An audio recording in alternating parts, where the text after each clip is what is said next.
Good evening, welcome to ZSR2 and welcome to the Link to the Past Randomizer Crosskeys tournament. It's qualification race number 5.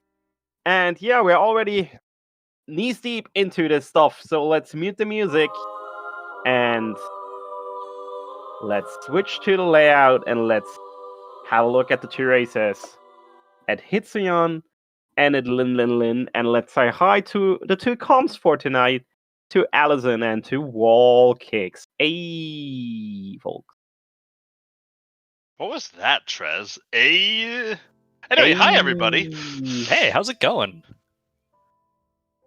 So we definitely didn't spend like the 10 minutes leading up to this race talking about MSU packs, and as opposed to like talking about, the race in general. Didn't come up with an intro. Hi, what's up? How's it going? Happy weekend. What's a weekend? Time doesn't matter anymore. There are 2 days that you're supposed to have off that are supposedly like back to back. Sometimes they're not, but yeah, this is where I work still, so I can't tell the difference. Oh, sorry. But hey, we have Link to the Past Randomizer going on, specifically Crossword Key Sanity. The only Link to the Past Randomizer that's worth watching right now. I agree with that. But let's talk about some of these runners, because we have a bunch who are actually in this qualifier for the Crossword Key Sanity tournament, but we are specifically focused on 2 for this restream.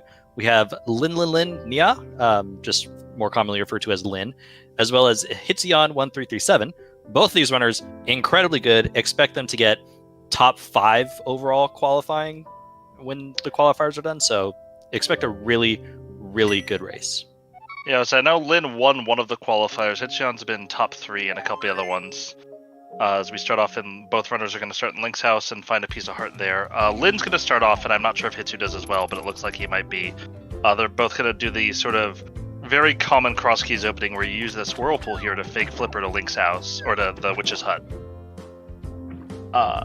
Which is kind of weird if you don't play cross keys, but it knocks out a couple of very, very annoying places out of the way right away. It lets you houlihan, which guarantees you money to buy bombs if you end up finding a bomb shop. It's just a very, very solid, well-rounded opening.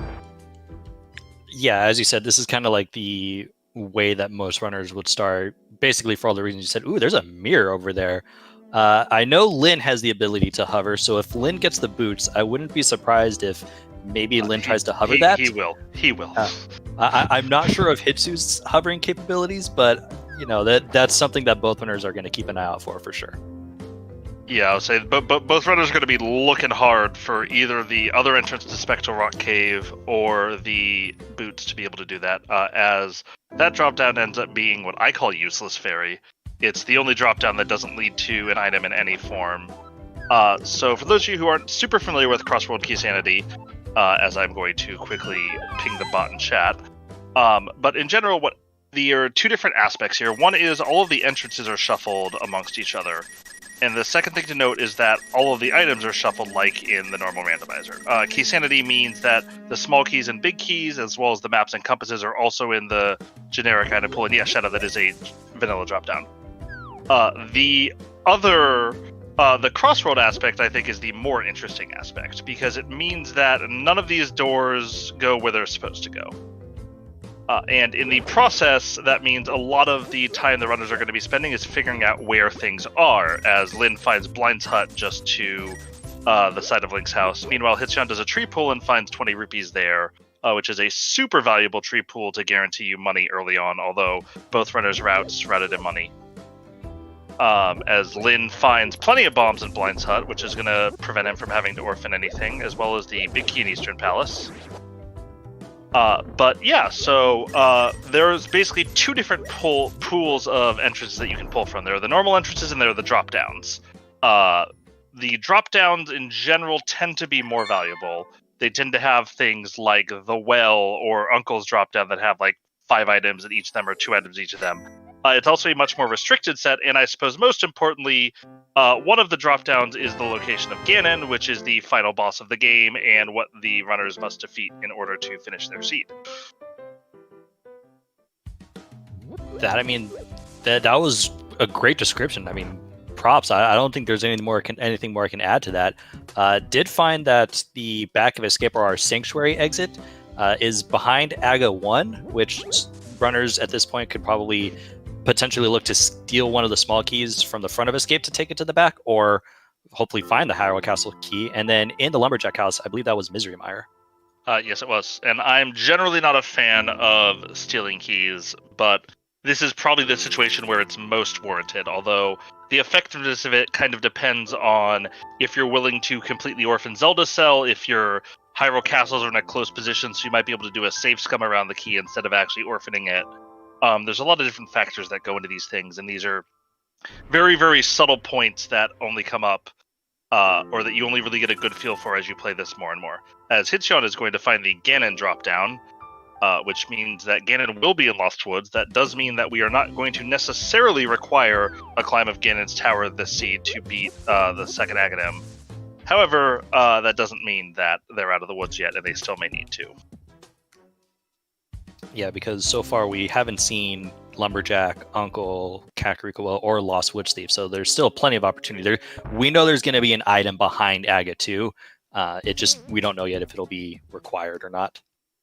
I was saying, we've now found 2 different Turtle Rock entrances right next to each other in Kakariko Village, which is a very, very nice thing to find. As Hitchon's going to pick up bombs to the bomb shop, Lynn will probably skip out on that, having found the treasure trove of bombs sitting in Blind's hut. And for those of you who are not overly familiar with how the trackers work here, there's several different things. So the bottom 3 rows are the items, obviously, as Hitsu's going to jump down into the well and see what he finds there. And it is the the Thieves' Hideout drop down, which gives the big key of Tower of Hera.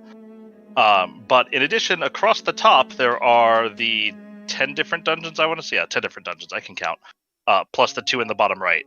So we'll be tracking their key counts there, both the big keys and the small keys. The big keys being needed to beat most of the dungeons, with the exception of Swamp Palace, Skullwoods, Out of Logic, Ice Palace, and Tower of Hera if you have a hookshot. However, the other thing that becomes important to note is whether someone has actually found a dungeon or not. And so you will see that something will migrate from the EP or DP text to the actual image of the boss once they found the dungeon. And I believe with these races, each tracker is kind of focused specifically on their race. So we're not necessarily looking at a combined, these runners have combined to see these things, but, Hitsion's tracker is focused specifically on what Hitsion has found, while Lynn's tracker is focused specifically on what Lynn's found.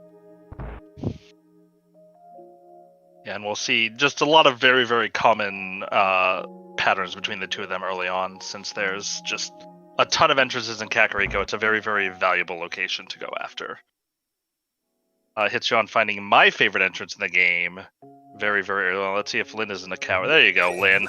Good man. This is the Upgrade House, which is notable because it lets you get 15 bombs and 35 arrows, which can be super helpful if you can avoid having to run out of bombs, since oftentimes before you find a weapon, bombs are your only actual item that you're working with. Yeah, and one thing to note that the back of Tavern that Hitsu went in and Lynn is going into now is the only entrance in the game that is guaranteed to be vanilla, because that's the only entrance in the game where you come out from, where you enter from the top, so you can't randomize that entrance at all. So in any form of entrance shuffle, even Insanity, the back of the tavern will always be the back of Tavern. Yep, and the other one that may be worth noting is that the middle and front of Skullwoods are always in the same place. However, the exact topography can be rotated around sometimes, so that the 2 entrances that go between the sides could both be in the front, and you have to drop down to get into it. Was that a glove that he saw there at Lumberjack? I thought that was a mail upgrade. That was a mail update? Okay. Well, we're having lots of... We'll see. I'll watch it a little more closely on Lynn's as he comes in. Hitsu, meanwhile, is finding the right side of desert and is at least going to check the items there. Nope, that's a mail upgrade. Nobody cares. If you're right there and it's like, all right, I could... If I already had a hammer, I would grab it. But if I already had a hammer, I would just blind check it.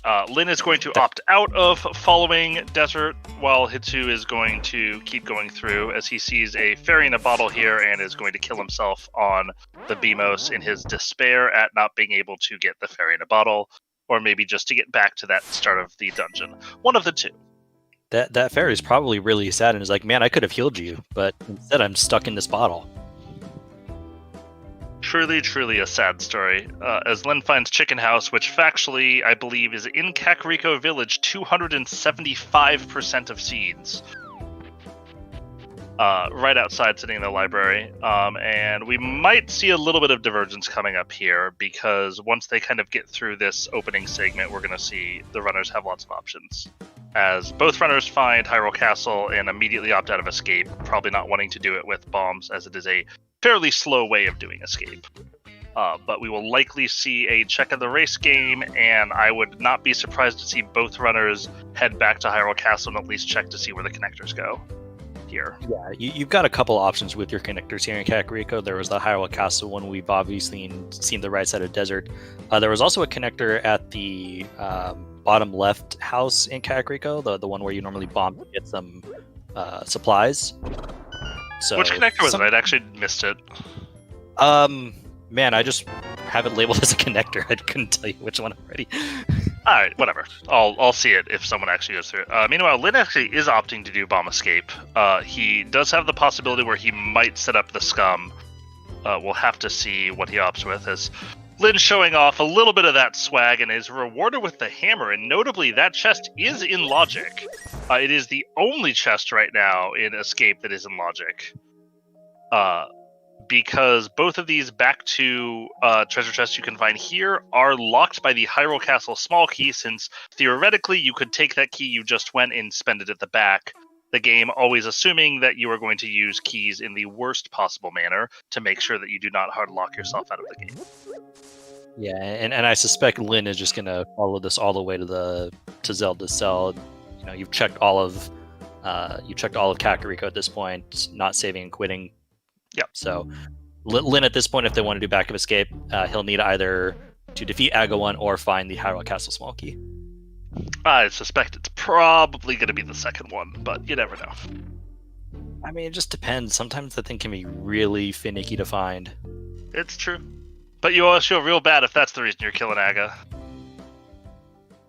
As Hitsu instead is kind of prompting, he's walking through the different desert connectors and is prompting get spat out Cave 45, which is a good location to know, and Lin is not super happy with that map of Ganon's Tower, since he now knows that Ganon's Tower is neither a crystal nor a pendant, as it does not possess one of those items. One of the two maps in the game that are really, really functionally useless, along with the Hyrule Castle map.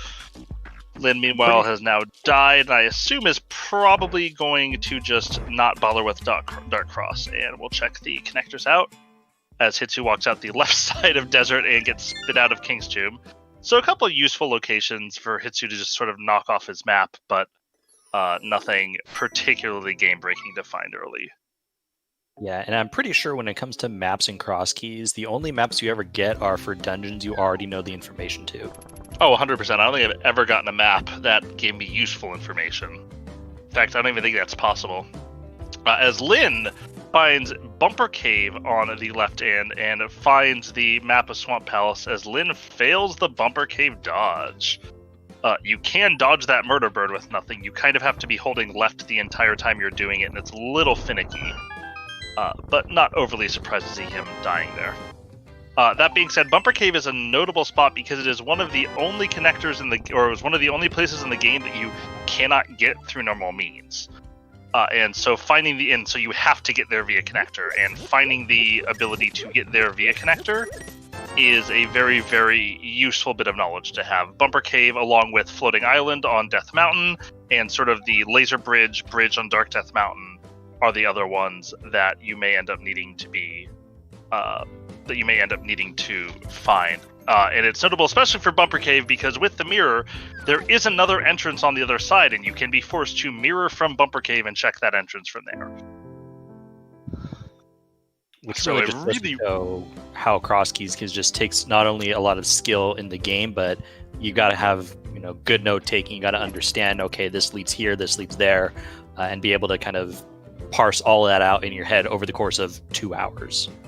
Yeah, I honestly, I assume that if anyone were to look at anyone else's note-taking system, they probably wouldn't be able to understand it, because I know I have my own shorthand. I don't know if you do as well, but most of us have different ways of tracking. I know some people use spreadsheets. I have a map tracker that I use with very specific numbers for the different entrances, as Lynn finds the opening to Thieves Town and is going to get these 4 chests.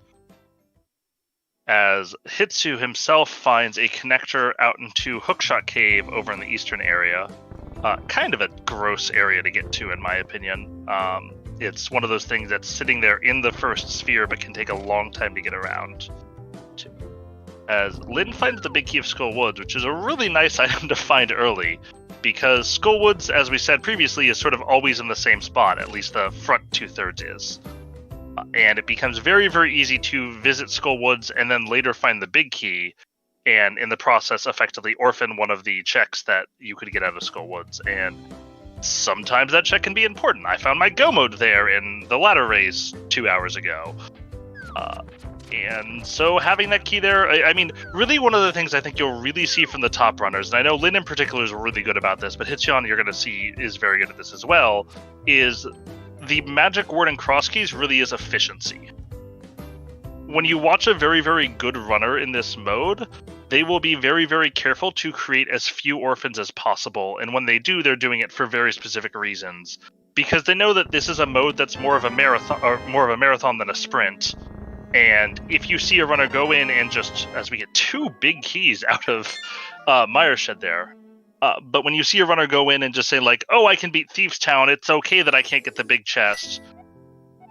Very frequently, just that one won't matter, but if you do it in aggregate, you'll start to see that that it adds up, and all of a sudden you've last location something in the Ice Palace big chest and won a crop.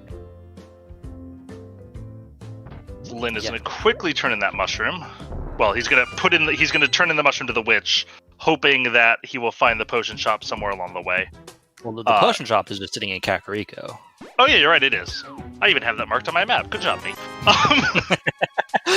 See, this is kind of like the thing, and I think when I was, because I've done qualifiers, and I think you've been in a qualifier or 2 as well. But I've been in 2 of them, yeah.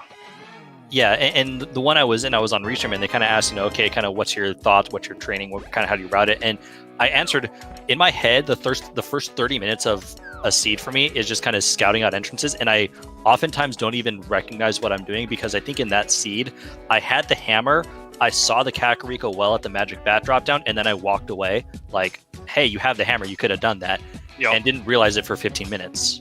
I mean, I think that the most important currency that you get early in these seeds is the information.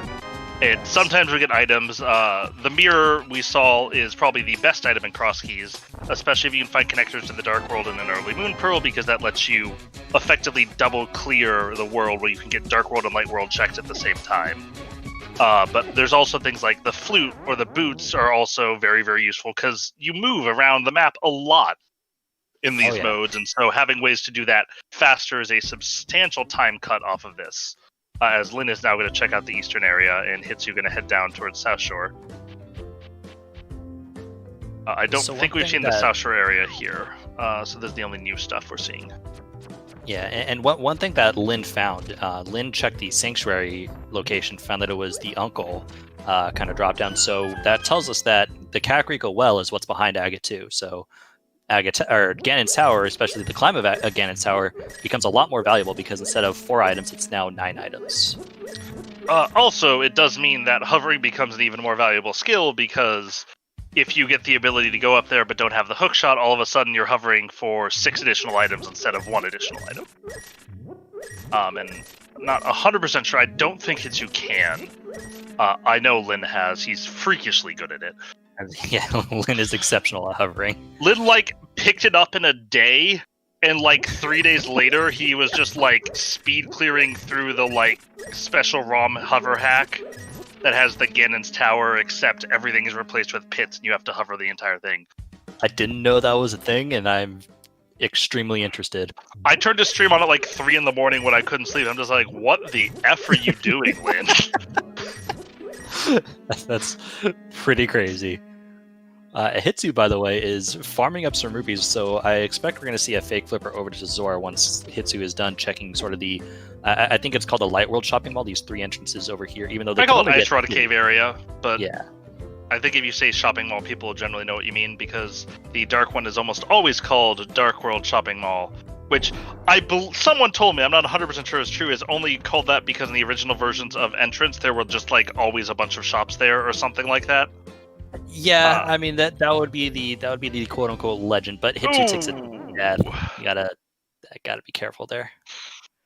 And that's a rough one too, because that's a minute walking. Yeah. Meanwhile, Lynn is gonna be coming through here, and he's gonna walk back and follow the connector out of Hookshot Cave. Hitsu checked the connector. I think Hitsu saw the cave and just kind of walked away. And this is kind of going back to your point about efficiency. Lynn knows that, okay, everything here in the eastern area is kind of done except this connector. So let's get it out of the way. And that way I know kind of what I'm looking at moving forward. Yeah, oftentimes you'll see runners will kind of chain their movement. And so they will make it so that they'll scout out an area and they'll see that a connector's there. And so they'll make sure, hey, when I hit the end of this route, I'm going to go through to this connector and follow it, because this is a effectively free time to check it, as Lynn finds another really, really good place to find in the floating island. There is a mirror there that you can, or if you have a mirror, you can mirror there and pick up the item from it. Meanwhile, Hitsu is finding Hype Cave, I'm assuming in the ferry entrance to the southwest, although I didn't see exactly where. Yeah, it would be that Hype Cave. I think that's where you had to go. Nothing. Also worth noting, other items that are really, really important would be the Moon Pearl, since you can end up in the Dark World very, very easily in this mode, and so having the ability to do things in the Dark World is really nice. It is, however, possible to be required to do things in the Dark World to get the Moon Pearl, as Hitsu's going to find the bottom of Spiral Cave, up there with the least useful entrances in the game to discover. And given that we have seen some things that could put that in play, so for instance, the Moon Pearl could be on Floating Island with the mirror where it is. If a runner can find the entrance into Spectacle Rock, they can get the mirror as a bunny and come in and mirror on Floating Island. So it's a little bit more alive than it is in most seeds. I would not say it's necessarily likely right now, although we have covered most, if not all, of the early, Sphere 1 area. Hitsu now turning in his mushroom. Then I think is going to follow some of his connectors here. And this is also where having that mirror, especially if you don't have the Moon Pearl, again, just becomes such a big thing in Crosskeys, because you can also just start doing the bunny walking, and you can effectively, on some level, maybe not even need a Moon Pearl. Yeah, especially because in a lot of ways, there are a lot of ways to circumvent the Moon Pearl in certain spots. So, look, for instance, Lynn got the blue mail. You coward, Lynn. It was worth it. It almost certainly is worth it. You never know when the game's going to force a Swordless Vitreous or similar, and while they are rare, they do happen. As Lynn is now going to walk through Desert, which he never went in the first place. But yeah, Hitsu decided to jump down Spectral Rock at Potion Shop, which can be a required connector, and is one of those ones that can be pretty easy to forget if you're not being particularly thorough. But it looks like it doesn't go anywhere, so that's not the answer that the runners are going to be looking for. Lynn, notably, was able to push off Desert Palace until he had the Desert Big Key. So, once again, sort of harkening back to the concept of efficiency here, when Hitsu did all this, he was able to get 2 of the checks out of the way. Lynn's going to be able to get a 3rd check, so if something's here, that's going to open up a decent advantage for Lynn, even though Hitsu may be going back there right now, since they're running real low on stuff, as we have a Vanilla Power Glove. That's crazy. Come in for Lynn. I was saying, this may actually be Hitsu's very last location that he's coming back to. And if it's not, it's going to be very, very close to his last location. And so Hitsu's going to be a little frustrated. Didn't check the potion shop after turning in the mushroom. And, inevitably this turns into a little bit of a good thing for Hitsu, because Hitsu did die on the way to the Ice Rod area. And so when Hitsu goes back, they'll be able to actually check all 3 entrances as opposed to leaving that one to be whatever that could be. Well, one of the reasons you'll see a lot of runners be a little bit more hesitant to check the Ice Rod Cave area early on in Seeds is because there is that rock there that you have to be able to lift up. And by doing that, you could end up in a position. If you go there, you could end up in a position where there's an important entrance there, and you just never see it for the next 2 hours because you went there, knocked out most of the value of the area, and never wanted to go back. As Lynn's going to probe this dark cave, it looks like it is not the drop down. Then using a bomb kind of as a tracer to see where he is. Another sort of cool little trick that Lynn's doing here that a lot of people maybe aren't aware of is that when doing this, you can actually, when you are screen transitioning, Quick Swap doesn't function. So Quick Swap in this, Quick Swap basically replaces it so that you can you can change the item on your active thing using L and R. Lynn is basically using that as a way of saying, am I currently in a situation where I can do things? And is using that to know when have I transitioned to doors in a dark room. That looked to me like it was the Death Mountain Descent Cave, and Lynn fell into a pit there. That's probably the worst cave to try to dark in this entire game, but is going to give up after falling down. But it's definitely good to kind of know that one. And as you mentioned, good to know your dark caves in general. Usually if I'm doing that, I kind of like to wait till I have a sword so I can kind of see myself a little bit more. Yeah, I'm comfortable enough with basically every dark cave in the game. However, I am far more comfortable with certain ones with a sword than I am without, because a sword gives you that sort of persistent beacon that allows you to know exactly like where you are in the room. And not having that information can really suck sometimes, especially if you get a little bit lost or off your path. Because in that position, you can just not know where you are and get completely stuck. And it's good to know for the runner's sakes, because there's 6 total dark caves. I mean, 3 dark caves, obviously they're connected to each other, so 6 total dark rooms that you can walk into. So knowing that one is, like you said, the Dark Mountain Descent, could be good knowledge-wise. 5, I think, actually. Because one of the ends is lighted. Because for 5. the old man. As Lynn finds the bomb shop and finds out that mire and swamp are crystals, and then immediately finds Shatasrala, i.e. Sahasrala, but not. So this area ends up being pretty underwhelming here for Lynn, but that's okay. So he's likely going to end up in the Hype Cave. He's going to head down probably southwest and head towards the desert area and pick up the caves there, would be my guess. Yeah, and aside from that, I think we would be down to potential bunny walking shenanigans, although... There is one chest in Turtle Rock that isn't logic. Is that the Chain Chomp chest? Yes. If you have access to the left side of Turtle Rock, or have access to the right side in Hookshot or Cave of Samara, you always have the ability to get the Chain Chomp chest. Half Magic Terry was also in the Front of Escape. As Lynn's glove here is going to find him Paradox Cave. So once again, I'm going to bring up the E word, and I promise I'm going to stop saying it at some point, but it matters so much more in the early parts of the seed. But this is Lynn's first trip here. Hitsuyan's making a repeat appearance to this area now that they're doing Paradox Cave. And meanwhile, Lynn was able to do this all in one trip, whereas Hitsuyan is not going to be quite as lucky. Although I suspect Lynn is probably going to walk up to Agina's cave in the desert first, and then head back here really quickly when he sees that it is Spiral Cave. Meanwhile, Hitsu is going to be plundering Paradox Cave here. One of the highest value areas in the game. Hitsu wants no business with these Moldorms. And we're seeing also just a little bit about the difference between like efficiency and just overall speed. I mean, yes, Lynn is being efficient with everything and kind of grouping a bunch of these checks together, but it's not like Hitsu's far behind. I mean, they walked into Paradox at essentially the same time. Hitsu's, I guess, being a little more, I don't know a good word for it, but, despite Lin's thoroughness, Hitsu has kind of kept pace right with Lin. Definitely. I mean, I think Lin's been more efficient in his move, but I think his overall clear speed has been a little bit better in this scene, which is why he's been able to sort of hold up even despite losing some of this time, as that is now the second small key to Ice Palace that they have found, which is never a thing I want to find in my seeds. Notable also that, first off, this sword is lovely to have, because walking around without a sword sucks.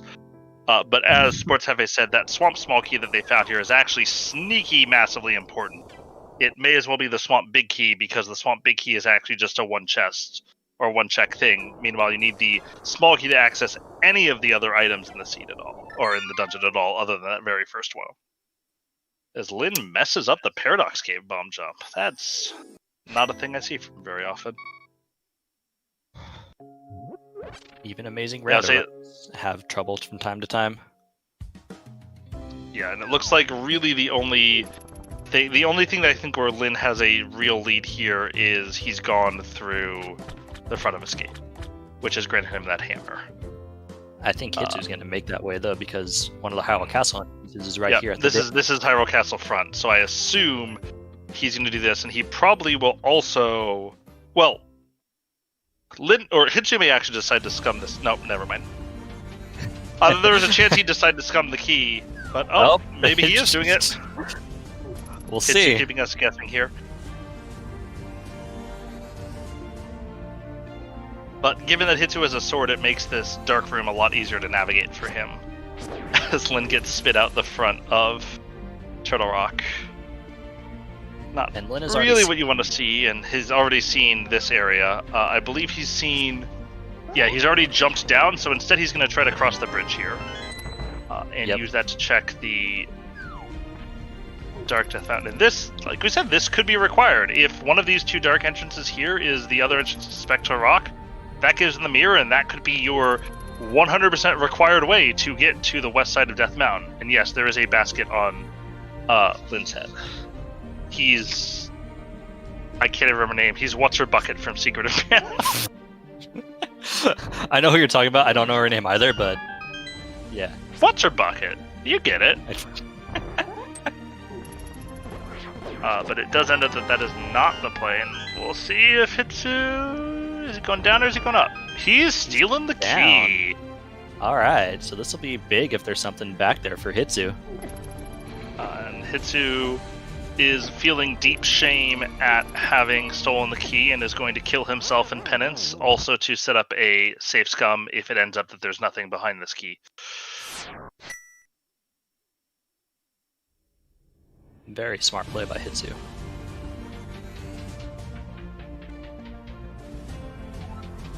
This is one of those very, very high variance plays where you can waste a good chunk of time doing this, but the potential upside is also very, very high.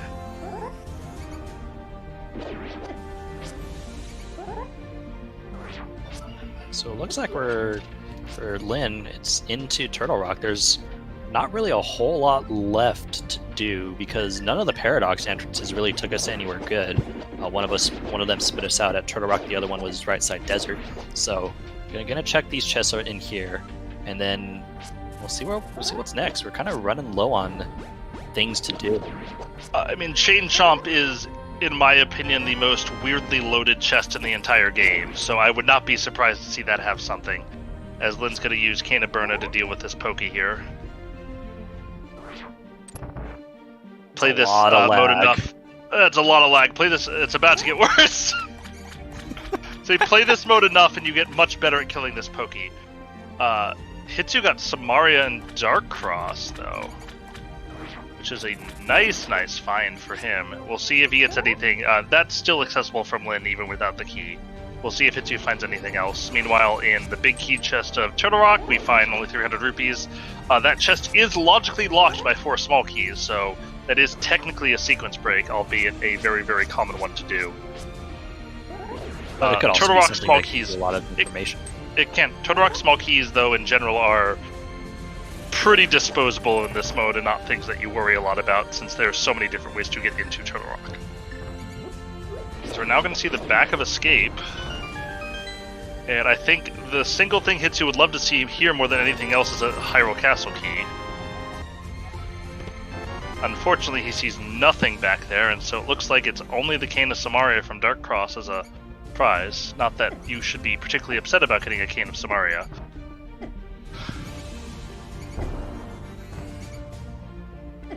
But Lynn didn't find anything of value in that chain chomp room, so I think it's off to some Dark World exploration. Yep, we're off to some connectors now, as Lynn's going to follow the Granny connector here. Which I believe Hitsu has already followed. Yeah, spit you out in the Palace of Darkness area. So there is potentially a lot of stuff that you can find here. You get full access to 2 entrances, plus you get the item on the pyramid. Unfortunately, Kiki will not follow you when you are in bunny state. But what will follow you when you're in bunny state is a murder bird, as Lynn is fleeing for his life and finds the prize. That is really nice.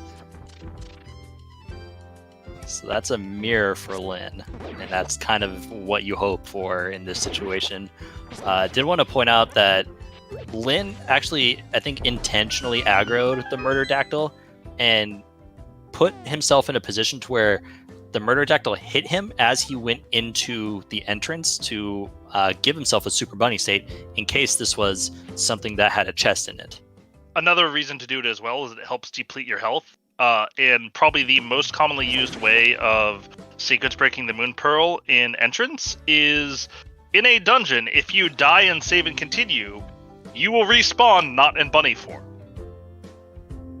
And so Lynn, by getting himself closer to death there, puts himself in a position where if that had been something like an Eastern Palace or something that he may want to go into, he gives himself the possibility to set up that death a little bit faster. Let's talk about that mirror, because that mirror opens up a lot, especially since we have, I think, 2 connectors over to the top of Dark Death Mountain. Yeah, so the mirror's going to open up a ton of stuff on Death Mountain.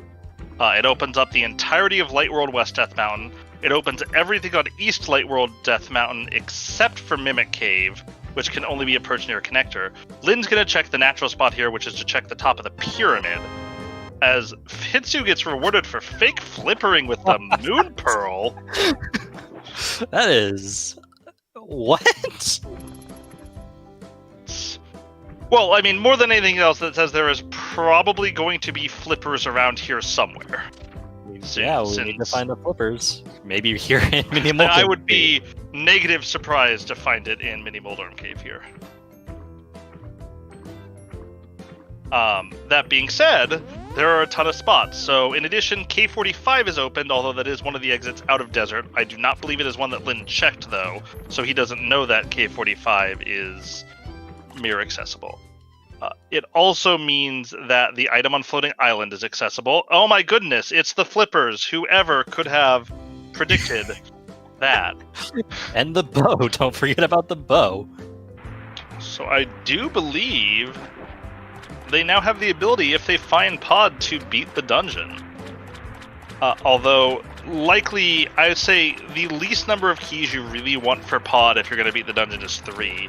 Because it gives you the ability to, A, unlock the front door. You can save a key by constantly going around the front door, but it is a large spend of time to be able to do. Lynn, meanwhile, is about to grab his Moon Pearl. So he's going to feel pretty good about himself.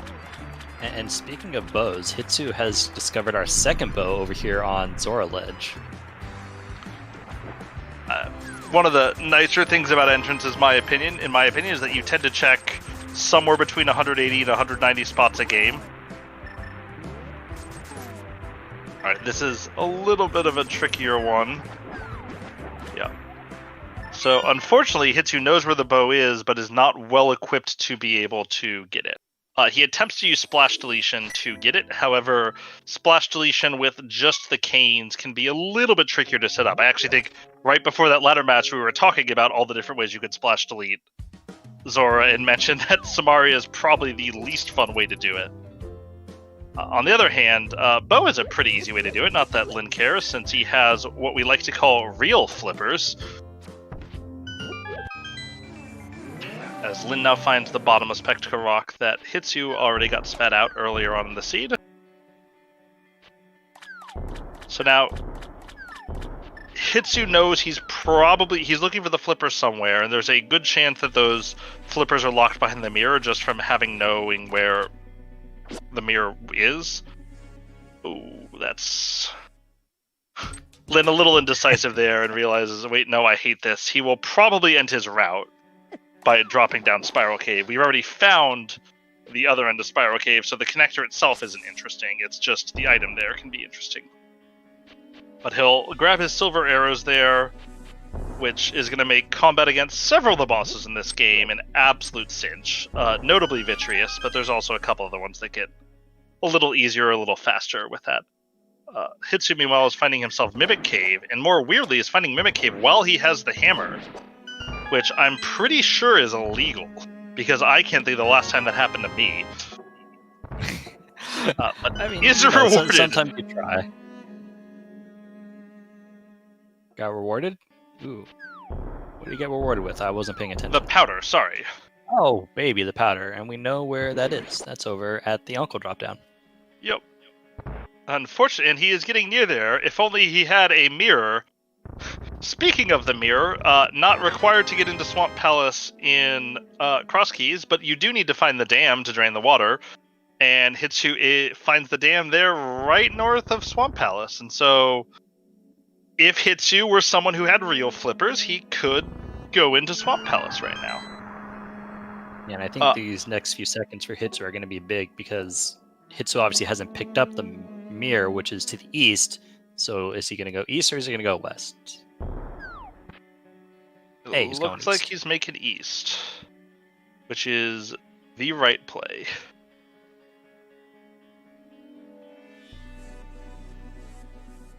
But yeah, I know back when sort of splash deletion as a technique was discovered, I was really hoping to look forward to a way that someone finds that you could skip the flippers in Swamp Palace using the overloaded Ancilla states that splash deletion works off of. Unfortunately, you can in fact use it to get into the water, but you are then stuck in the water and can no longer get out of the water. It's a little awkward. I think at that point, the council would have no choice but to call it a major glitch if it means you don't need the flippers at all. They literally let you walk through a wall.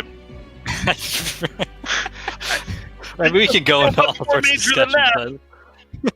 I'm not disagreeing, but like, I think we should focus on the race instead. Oh yeah, definitely. But Hitsu gonna pick up his mirror here, and gonna feel in a very nice spot. Lynn, on the other hand, I guess I'm a little surprised he didn't just do the floating island connector, which I believe was the other side of Hookshot Cave. And that was over by the eastern area, so with where Lynn was... it makes a lot of sense. And Lynn knows, okay, if there's something at Floating Island, I can just go over there. Or I can just not look at it entirely. That's acceptable as well. Lynn decides he is too good to find out what's on Floating Island. It's a little rude, Lynn, honestly, but he's okay. I'm like, he's gonna check it here, right? Right. And it is a small key. I also obviously missed what was in the Hookshot Cave entrance. I don't think it was anything. It was a chest game. Not the chest game. Chest game. The gambling game. Gambling game. And Lynn finds another nice prize in Ganon's Tower. So, in Crosskeys, Ganon's Tower still requires 7 crystals to enter, but you're not actually required to have Ganon's Tower in there, as Lynn's going to find his Kingdom Samaria next time he goes to Hyrule Castle, because that Hyrule Castle small key will probably make him feel empowered to go after it a little bit more. Lynn, I assume, is also probably going to do a bomb jump to Stalfos room and leave GT. Because bomb jumping this entire dungeon while possible is pretty annoying and pretty slow, but just doing it to Stalfos room isn't too bad. Unless he finds the boots, in which case it becomes a lot easier to just traverse the entire dungeon via boots bonking. Yeah, and Hitsu, when he opened up Pod, found another dark room, which I believe was the other end to Death Mountain Descent, so I believe those two are connected to each other. Always a good thing to find. Pod one of those entrances that is very, very easy to orphan, as we're going to see what small key this is very soon. It is a castle tower small key. So theoretically possibly required. Although, given that we aren't going to need to kill Aghanim this seed, a little bit more convoluted in the ways that you might need it. And I guess I am wrong. You could theoretically have to kill Aghanim this seed, but only if he locks the cape and the other 3 swords behind something in Aga Tower. Since dispelling the lightning barrier in front of the door is the single dumbest reason you might have to kill Aga. Yeah, I forgot that that's part of the thing. That is one of the things that happens when you defeat Aga 1. And Lyn here is going to find the front of the Old Man Cave on Death Mountain, which he's going to traverse and get spit out somewhere else on West Death Mountain. That's pretty funny. I assumed it was the back. Well, I thought it was the back when he walked in, but then I guess, do you have Hitsu's audio on? I have Hitch's audio. Okay, I have Lyn's audio on because I want to listen to the Persona MSU pack. And so I saw him probe it and jump down. Hitsu having the cane is going to be able to check Tile Room, which Lyn was not able to do. Not that Lyn's going to feel too bad about not being able to check Tile Room, unless it has something important. Should have the boots. That's definitely what I assumed was going to be there as soon as I opened my mouth and said that he's not going to feel too bad about it.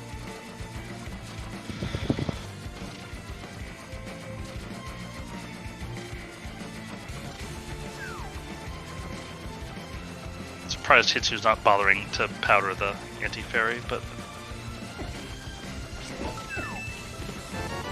As we get a small key to GT and Tile Okay. Room.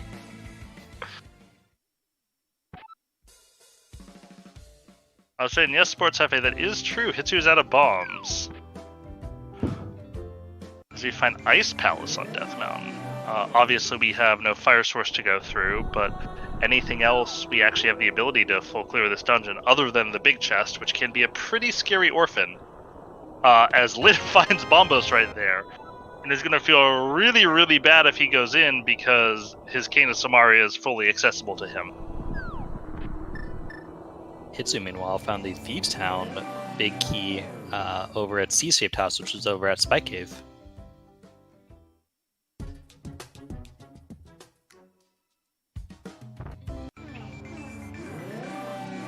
So we'll see very quickly if Hitsu's feeling up to 5-Heart Fighter Sword Ice Palace after he finds this Bombos. And also picking up his Thieves Town big key. Now has the ability to beat that dungeon, although logically still needs a small key, and he would be leaving an item behind, so I don't expect him to be rushing after that anytime soon. And Lyn is going to make the play in. So Cane of Samaria has a couple of logical implications as Ice Palace that people don't really overly care about, but the thing that people are going to care about is Cane of Samaria can save you 2 to 3 minutes going through Ice Palace via a glitch known as Icebreaker, which has been legal for what, 2-3 months, something like that? Yeah, I think it became legal during the league.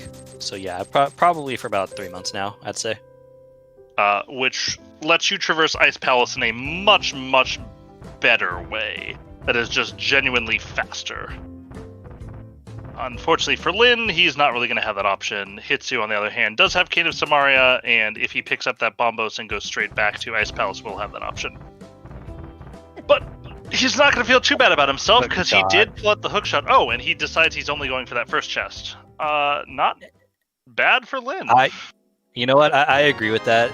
They're always like, you mentioned there being something a lot of times in Chain Chomp Room. I almost always see something in the first chest in Ice Palace if I'm given the ability to check that first chest. So the fact that the hookshot that's another chest with very, very small logical requirement that you wouldn't necessarily think has that small logical requirement, but really doesn't need much. You need a fire rod and you need Bombos and a sword, or you need Bombos and a sword.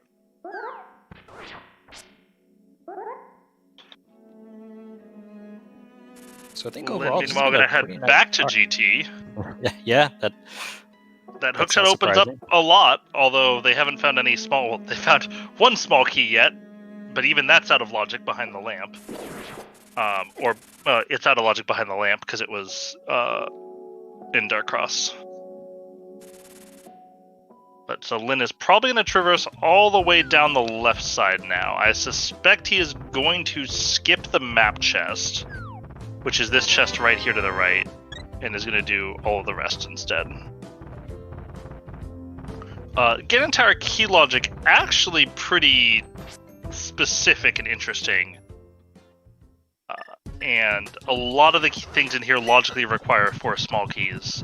So like, weirdly, the map chest requires 4 small keys, everything in the random room requires 4 small keys, but Ice Ramos himself only actually requires 3 small keys, because you could go there either by going through the left side or through the right side, as Lynn accidentally hooks himself back in the block. See, I need to learn GT key logic. Like, I knew Ice was 3, but I didn't know. I wasn't Random 100% sure on it, but I've been writing my like key sanity tracker pack for Emo Tracker, Nice. and so I actually went into the code and started reading a lot of the logic so I could make sure I actually had it correct. As Lynn is going to be rewarded by picking up them booties. And a small key to Desert, which is another nice thing to find. They're now a fire source away from being able to beat Desert, which I believe was just sitting in Kakariko. Back into, yeah, I was sitting in Kakariko. And the boots, you know, just, this has been a really nice seed so far, all things considered. Yeah, this has been for a seed that logically requires bunny walking, this has been a very friendly seed.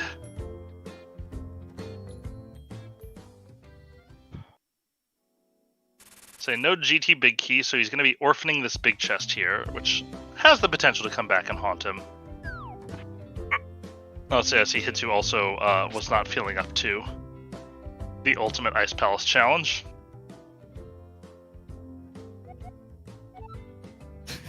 Hitsu finds out he doesn't have a bottle. Nice Lynn try. could get a bottle if he wants to, but would have to go back to Desert Palace for it. And Hitsu obviously does not have the boots yet, as Lynn has a little bit of ice skating adventures here. Everybody loves ice physics in video games. So much fun. Ooh. Alright, this GT is paying out big for Lynn. As he pulls out not just the boots, but also the flute here. I suspect Hitsu won't be too far behind, because Hitsu knows where GT is as well, so yeah. I suspect that Hitsu will follow up, yes.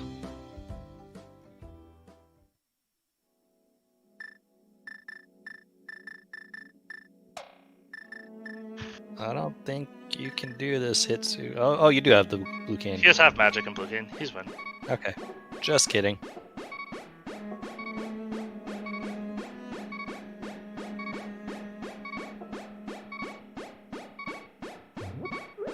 Alright, and Lynn is going to get to check the Misery Mire entrance here as well.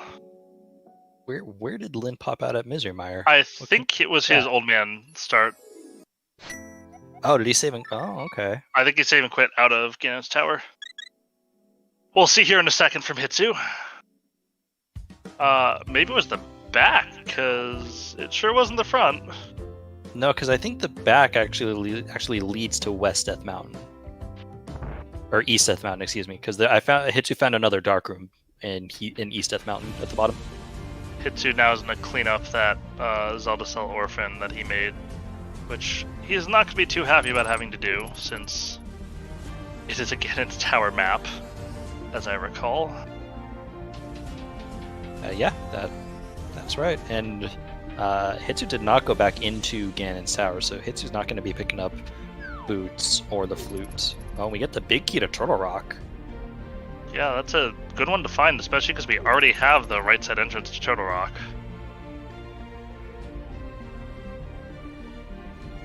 Light World Laser Bridge entrance was a connector to Mire. Cool, thank you. I just pulled up his stream so I could go back to it, but that makes it so much easier. Oh, he went to Twin House. Okay, cool. Makes sense. Thank you. We do our best to see these, but sometimes we don't get all of them. And sometimes we're both looking at the same one, so we're not actually watching it. But either way, Mire is another very, very nice area to have access to. You get to see a lot of entrances here, all clustered pretty close together.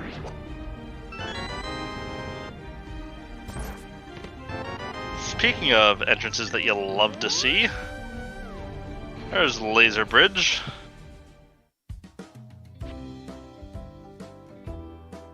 I think most veteran Crosskeys probably had learning laser skips as one of their first things that they picked up for this mode.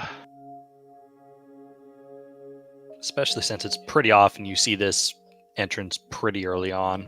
Yeah, definitely. As Lyn is... Oh, Lyn doesn't have Cane of Samaria, so he can't go through the Dark Maze. Which is one thing that Hitsu might have over him, although Lyn will probably be getting Cane of Samaria next time he's back in Kakariko, which is also where the right side of Turtle Rock is, so he can get that pretty easily. They're pretty easy with boots, Aridia. It's without boots that you just kind of develop a system. Lyn has a visual cue he uses, I have an audio cue I use. Different people do different things that work for them. I think I just do the, like, because I don't do the boots. I'll start walking, make sure I'm not like in the path of the actual laser, and then it's just a quick let go of the D-pad for like a split second and start walking again, and you skip them every time. Yep, like I said, everybody has different ways of doing it. It's pretty crazy.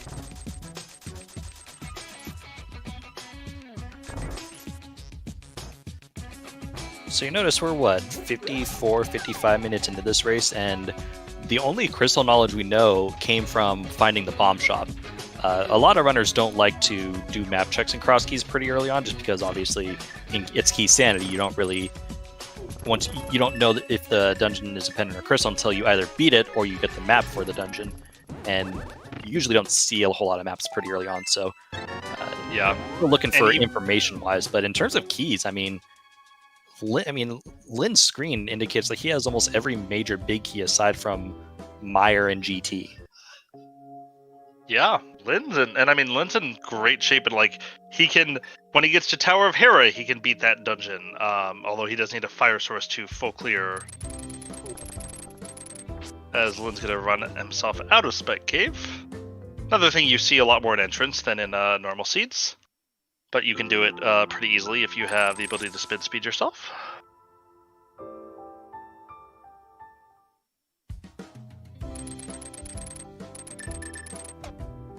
Lyn also finds that the kid is too demanding of a master for him.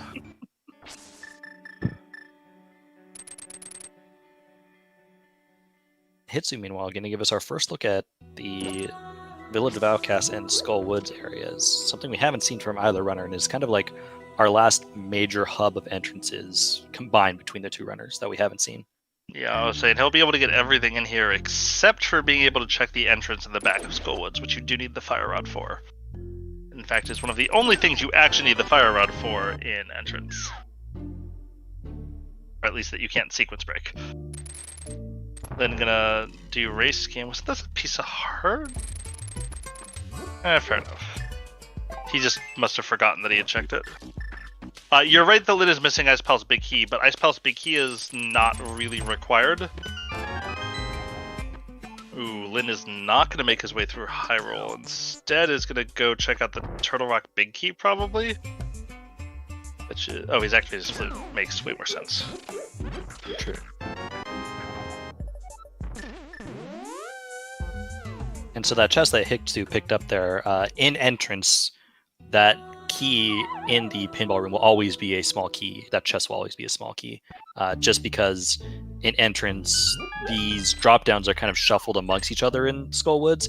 And so there's a chance you drop down one and it's like, oh, I soft lock myself. I think it's also that advanced logic doesn't really exist in entrance.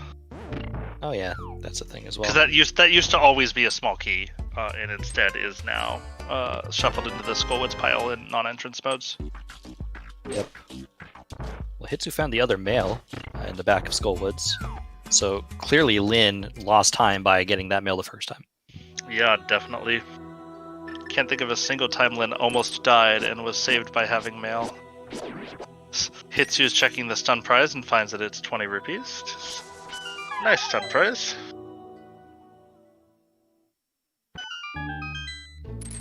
Then gonna probably flute out of here, I would guess. Yeah.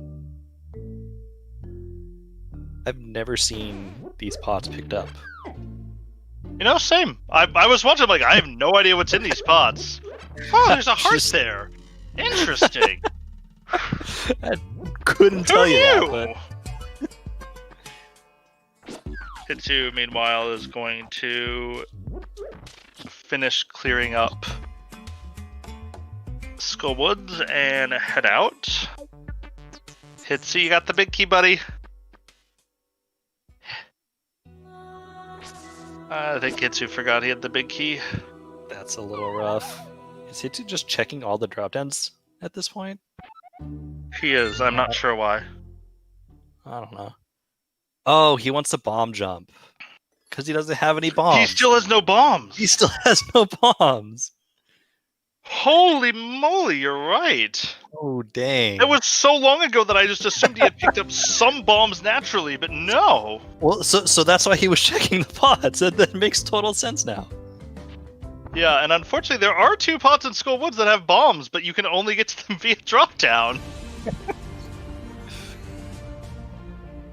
Because you can get to... There's 2 up near where you would normally go through to get to the big chest. That if you play inverted, especially if you play inverted keys, a lot of times that will be your first move in the game is to go up there to farm bombs so you can hit Hype Cave and other stuff up there. I think you can hookshot to there. Like, I think you can get close enough to where you can use the hookshot to grab that You might be right. I will be honest, I've never thought about that, but you might be right.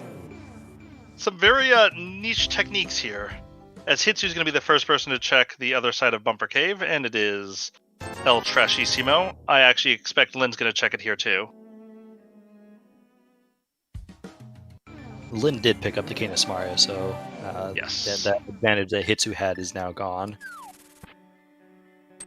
Meanwhile, Lynn has the massive advantage of I have boots and I have a flute.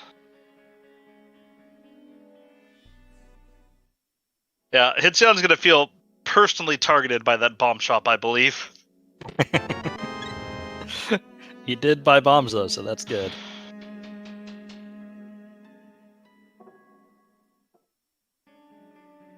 Have we seen much in the way of Village of Outcasts at this point? I don't think so, right? I haven't seen any Village of Outcasts at this point. So Lynn has the ability to do that. He can also do everything in North Dark World as well. And probably... Well, we'll see. I'm not 100% sure how he was routed, but if I had a guess, Lynn's going to go to Village of Outcasts and either continue down south or he's going to turn around and go north. We'll see right here which one he wants to do first. But if he does do the north first, not only can he get a Graveyard Ledge and all the boots locked entrances, he can also then continue on to Catfish and jump down into the Whirlpool and pick up Dark Shopping Mall as well, which can be a nice way of efficiently clearing some pretty bad entrances. Did get a quick map check on Hitsu's side. The only new information is that we saw that Turtle Rock is a crystal.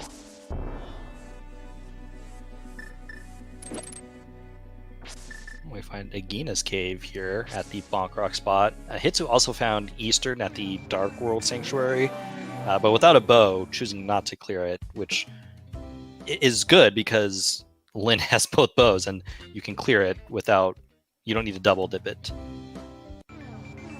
Yeah, and I suspect Lynn will be following closely behind, but will probably be beating Eastern when he goes in, since he can full clear it his first trip, which feels really nice. Since I don't know about you, but I feel like I've never made the correct decision on whether to go into Eastern Palace or not go into Eastern Palace. My thing was with Eastern is that I will never go into it until I can clear it, unless I find it in like the first 10 minutes. You know, if I find it super early, then yeah, I'll probably dip it, but... That's somewhat similar to my philosophy, except it ends up basically being that if I go in, it doesn't have progression. If I don't go in, it has progression. And if I go in and die somehow, then it 200% has progression. Yeah, if you die, then then you know that where you just were at clearly has the hammer, and you've just screwed yourself out. I was saying, in reality, I think there's a lot of things that go into the calculation on whether you go in or not. As Hitsu's going to find Saha, and Lin, as we said, is going in. Hitsu finding that Thieves Town is the green pendant, which does devalue that Thieves Town big key a little bit. Not that... I don't know. I go into every entrance seat assuming I'm to clear all dungeons. Just because you need so many things to beat the game that I just assume I'm doing everything. And anything I get to skip is added bonus. Yeah, and honestly, I think that's why you see a lot of runners kind of in Crosskeys generally avoid doing map checks, because you don't want to almost have your decision influenced by, oh, this is a pendant, maybe I should hold off on clearing it, when, like you said, we're so often full clearing the game. I can't decide if Hitsu will be more frustrated if this is something or if it's nothing. That's going to be a nothing. Because as nice as Quake looks in that inventory, it doesn't open up Mire and it doesn't open up Turtle Rock. And also, we've seen both those entrances already. Yep, so no value there, unfortunately.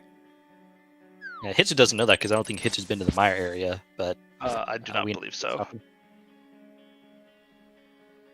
Lin messes up the skull room a little bit. You can force it there so that only 2 of those skulls spawn and kill them very, very quickly. I do believe that is 3 small keys to pod for Lin, which means that if he finds it, not only can he beat the boss, he can also clear out all but 2 chests in the dungeon at the same time. So that's going to be a high value find, since that will give Lin 12 items.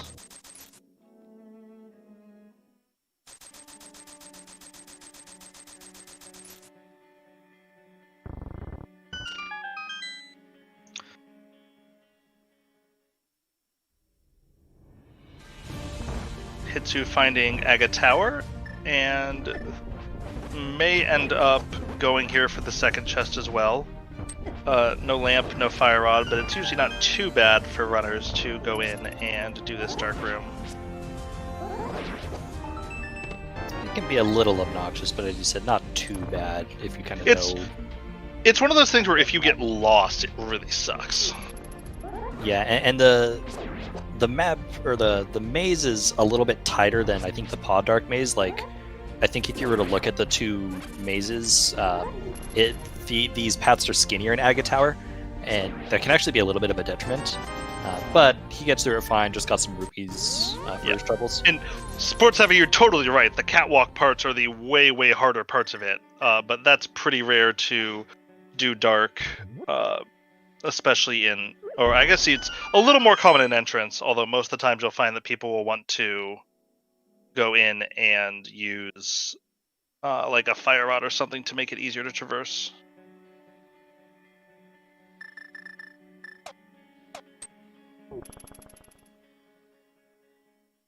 Lin not having any trouble with the Eastern Palace Darkroom. I think they put bombos to good use, so...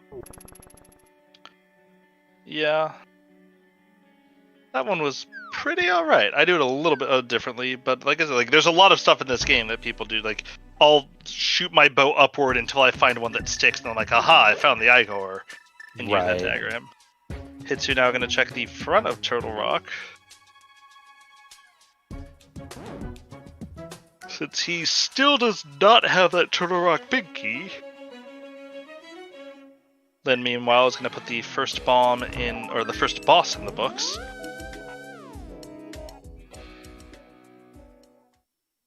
The first bomb in the books, I believe, was the one that Hitsu used in Skull Woods. Yeah, that is crystal number 1 for our runners.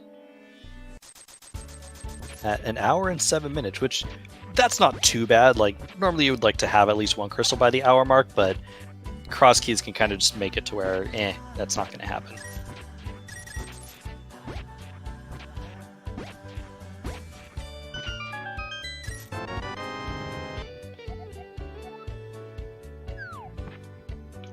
Yeah, T2 Boots and Flute are on the left side of GT. Hookshot was in the first chest in Ice Palace. Lin went back to GT after that hookshot. Hitsu did not. I do believe, however, those are the only things that were in that left side of GT for Lynn. We got a Desert Small, which I don't think Oh, we've you're right. seen. Yep, the Desert Small has not been checked yet. But Lynn is now going to use this to check... Well, he's going to do shopping mall first. Okay, reasonable. Hitsu, by the way, finding our third sword on Stumpy. I'd say Whirlpool knowledge is another thing that people who play a lot of entrants tend to use way more than people who play sort of more average modes. Since things like that Whirlpool right there is almost never used in non-entrance modes, but I feel like I use every single seed in entrance. Oh yeah, because it's a quick way to get into Dark World Shopping Mall right here. Yeah, it lets you tie that together. It basically ties two areas together that are generally really annoying to check. Yeah, Mini Moldorm Cave would be pretty important for Hitsu to find. And I think he will find it pretty soon here. Hopefully. If I'm understanding his route right, Hitsu is probably going to go to the pyramid area next, which would in fact give him Mini Moldorm Cave with the flippers and bow. But he's got to check out Hookshot Cave first. Yes, I suspect that will also be Hitsu's only bow, since it doesn't seem overly worth it, especially since I assume Hitsu will find his tempered sword. As we see the lamp, which pulls everything back in logic.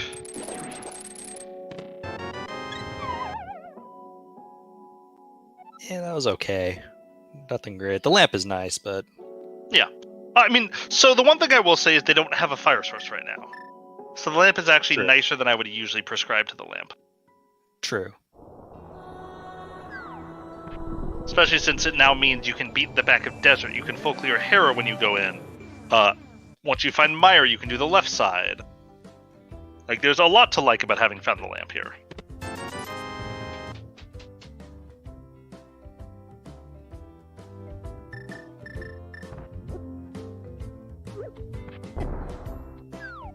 Dude, please do not blow yourself up. Don't tell him what to do. It is merely a recommendation. As Hitsu is now going to find the Mire area, which is a little bit unfortunate for him. He'll find that Turtle Rock Big Key, but it will keep him away from finding what he needs to find in the flippers and bow, since both of those items are going to be hard required in the seed. Well, one of the bows is going to be hard required, and the flippers are hard required. Definitely. Mini Moldorm was at the top of Hyrule Castle, the left entrance, which, speaking of Hyrule Castle, we can now check what's behind the Aga Tower entrance as well, with the Master Sword. Which means, unfortunately, for all of you waiting with bated breath, Aghanim is quite dead at this point. Not that I'm surprised at all. Usually, once you've eliminated the drop down, you can kind of assume he's going to be dead. Especially assume in ways he's going to be dead that you can sequence break around, as Lynn's going to pick up his lamp here too. And may immediately turn for Landmo after that. It certainly is a possibility. Or at least he will probably route it in at the next convenient juncture. Yeah, with Desert being a Kakariko, it's a little bit of a ways away at the moment for Lynn. But he is starting to develop a lot of reasons to go there. Oh, for sure. Because on top of that, there's both Turtle Rock entrances right there, and I don't think... Oh, did Lynn check the Turtle Rock big chest? He did not, and he has not checked Crystal Roller either. Okay, well. So that's two items there that he can check that are both logically interesting, at least.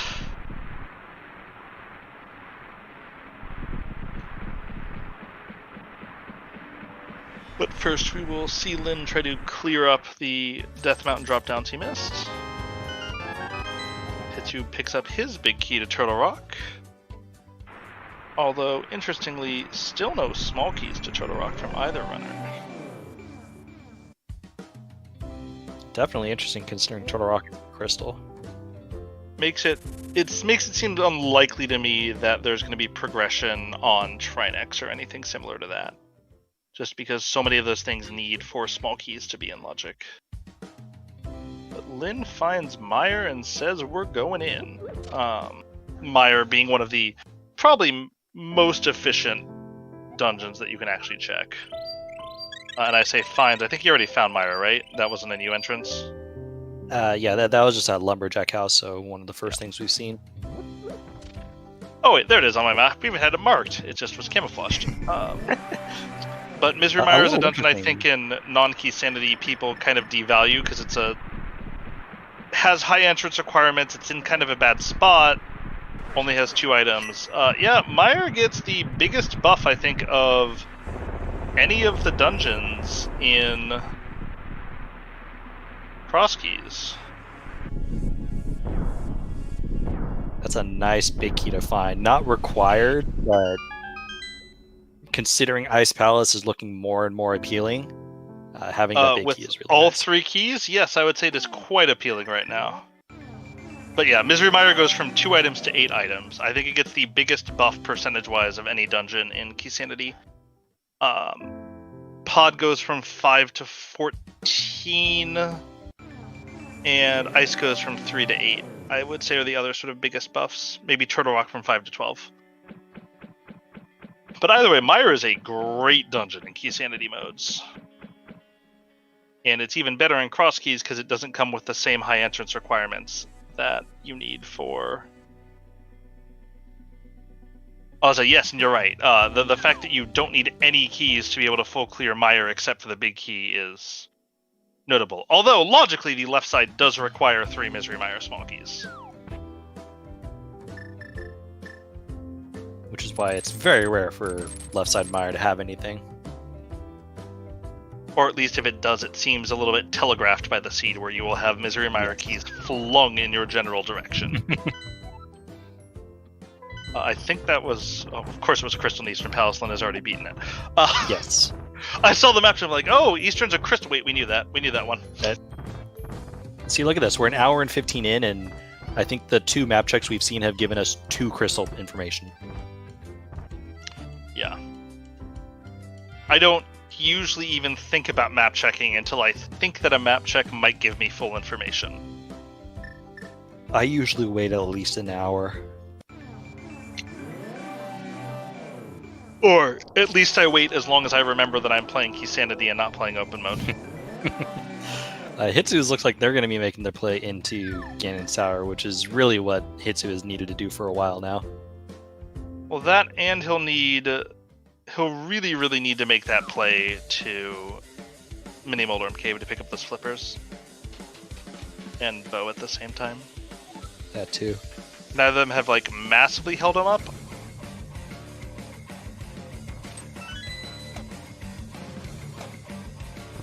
I'm not sure if Lynn has seen Swamp either, but I was just wondering that. terrible. I don't think he's been down there yet. Let's see if he wants to change his map to Dark World. Come on, Lynn, be a bro. Yeah, he's not gonna be a bro. He's doing Ice Palace, which is a super understandable play in this position. He's got everything he needs to make this dungeon as fast as possible, other than maybe Butter Sword. And yeah, this is a nice play for him to be able to make.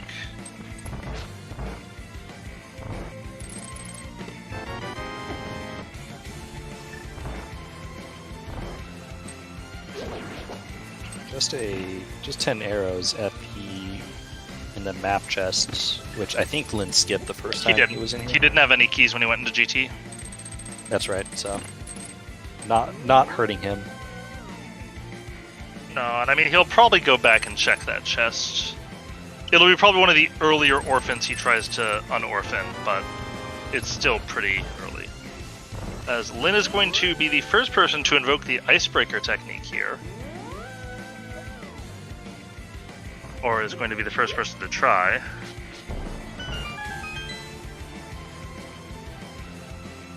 I'm going to pause buffer. No. There we go. Lynn casually walks through a wall and keeps going. You can see just how much nicer this makes the Desert Palace routing. Because it basically, removes the path to the middle of the dungeon and just turns it into the path that you would take to check the right side of the dungeon.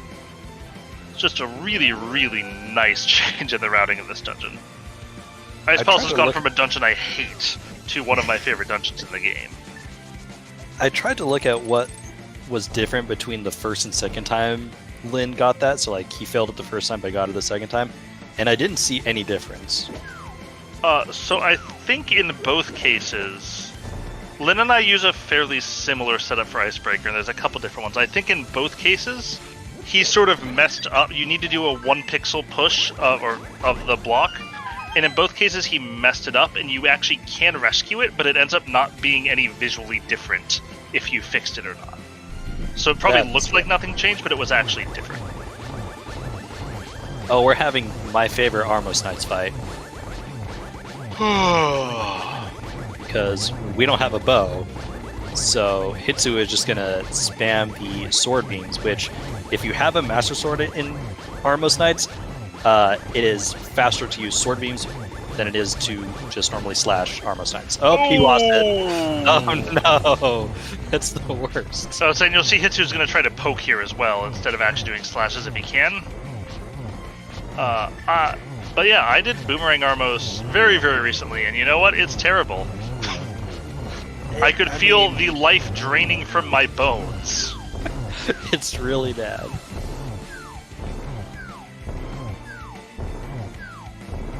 I'm gonna, meanwhile, clean up Ice Palace here.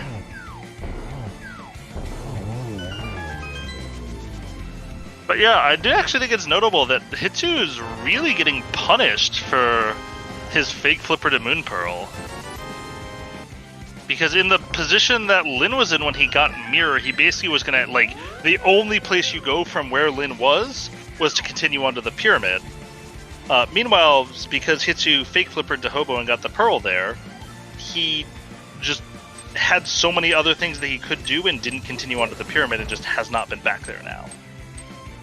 Now, do you think that's something that Hitsu maybe be thinking to himself, okay, everything I do in the Dark World is out of logic, I should maybe try to close the logic hole at some point?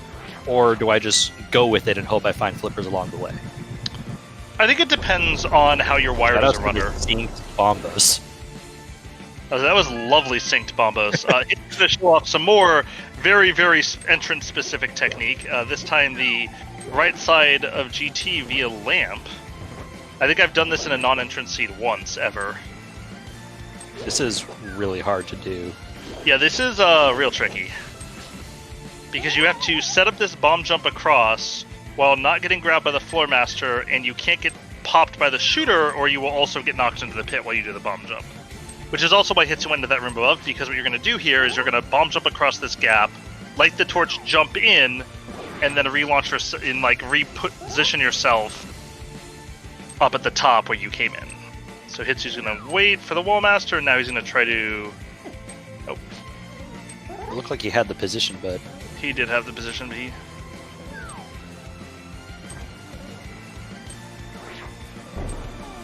Nicely done. And without boots or hookshot, this actually ends up being very, very tight anyway. So thankfully for Hitsu, he has both. I think without boots or hookshot, you also have to take into account that spike that's going across. Yep, you can do it, but it's a nightmare. Meanwhile, Lyn did take down Cold Star, got the second crystal, so that is 2 crystals for Lyn right now. That's really just nicely done by Hitsu. That's a pretty hard trick to pull out. And I think most experienced players have practiced enough that they're relatively comfortable, but it could be difficult. I'm pretty sure that map check by Lyn gave us no new information. I mean, it told Lyn that TR was a crystal, but it didn't tell us anything. And Hitsu's going to pick up this small key and head out of GT, I assume.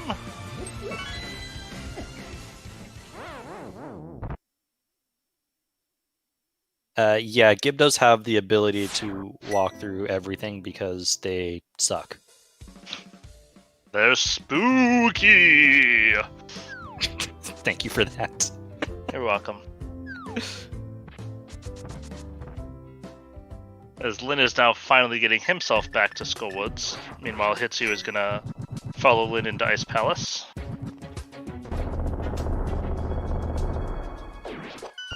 I kind of feel like the best thing Hitsu can find right now is the GT Big Key.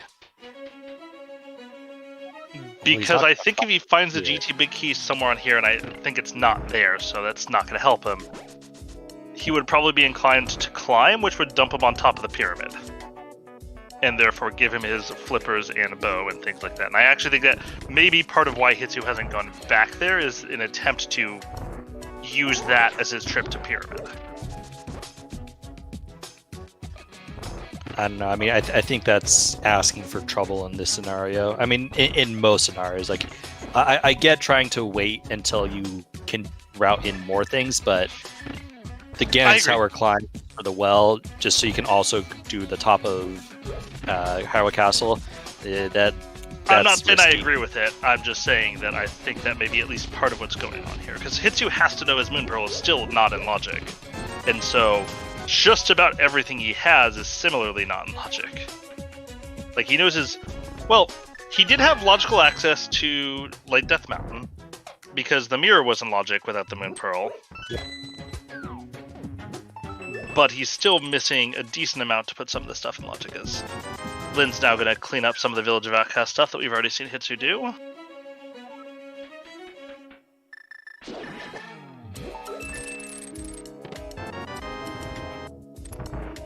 And that bottle sitting there in Spike Room of Ice is going to make the poor fairy sitting in Desert Palace even lonelier. On the other hand, Lin is now routing all of this together. So like we said, like he didn't really have a great reason to go to Kakariko. But you know what? With the mirror, going to Village of Outcasts is a great reason to go to Kakariko.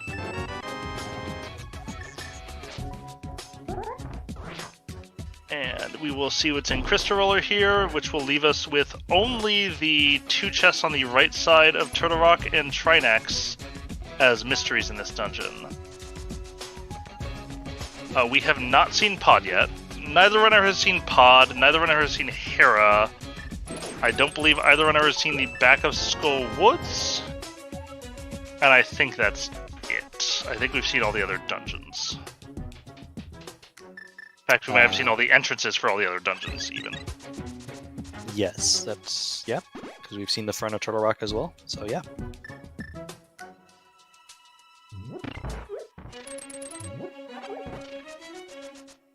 The only acceptable way, of course, to finding the front of Turtle Rock is to just kill Trinax and find it, but... That's the best way to find the front of Turtle Rock. Low-key, my actual favorite thing to do in Crosskeys is to make Turtle Rock my 7th crystal and have the front of Turtle Rock just be right next to where Ganon is. I always feel so good about that play. Like, oh, look at this, I teleported myself to the final boss, I'm a legend. I mean, it sounds like to you that's happened multiple times, but that seems like a very rare occurrence. Oh, it happens. It probably happens a solid 10 to 15% of seeds for me. Wow.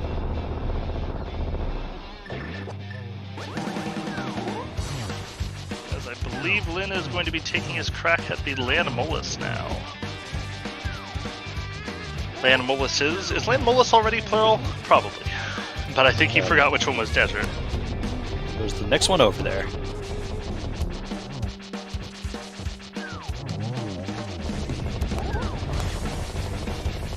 Yeah, that's really what it is. And also, Turtle Rock has very, very high logical requirements to be able to beat, so it's very, very frequently your last dungeon. Alright, Hitsu with crystal number 1 on the board at the 1 hour and 26 minute mark.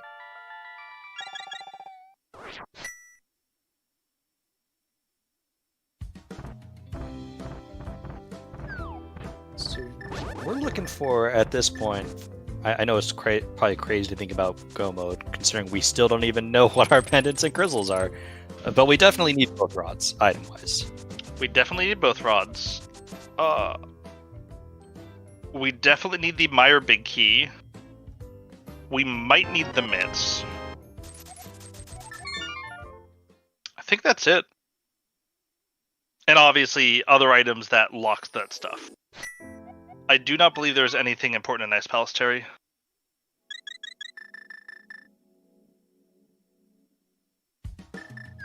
Yeah, I don't have anything marked as. And Lynn picks up a third crystal, and if I'm Lynn, I'm stunned, because I would have assumed that was coming as a pendant.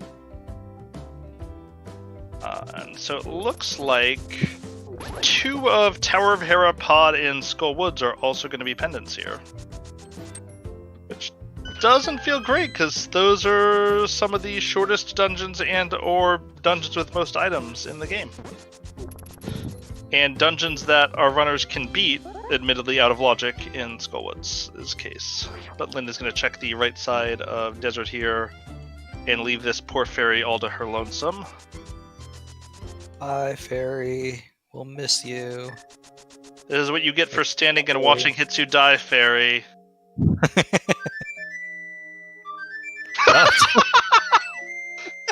The fairy is cunning and has relocated itself. Was not prepared for that. Yeah, same. I'm like, oh, let's see what was in that chat. Okay. Alright, fairy, you win.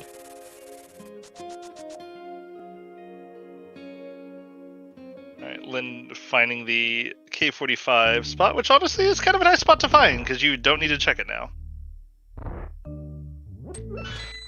And Lynn gets to flute straight back and go rejoin his portal. Meanwhile, Hitsu is following on Lynn's trail and picking up that second crystal. Because Hitsu's not all that far behind, it's just a matter of when will he end up going to the pyramid. Because that's the one thing really holding him back, and if there is major progression in Swamp Palace or similar to that, he could end up being in a lot of trouble because of that.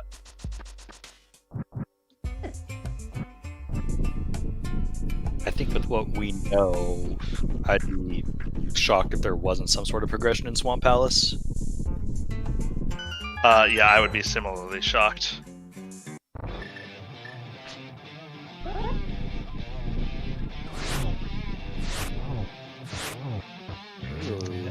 That is the third of the good connectors to find, and final of the good connectors to find. Hitsu having to do Hammer Landmost since he lacks both arrows of the wooden and silver variety. Well, Lynn finds Pyramid Fairy and finds a ether that could open Turtle Rock, which we don't really care about because we've already been spit out there.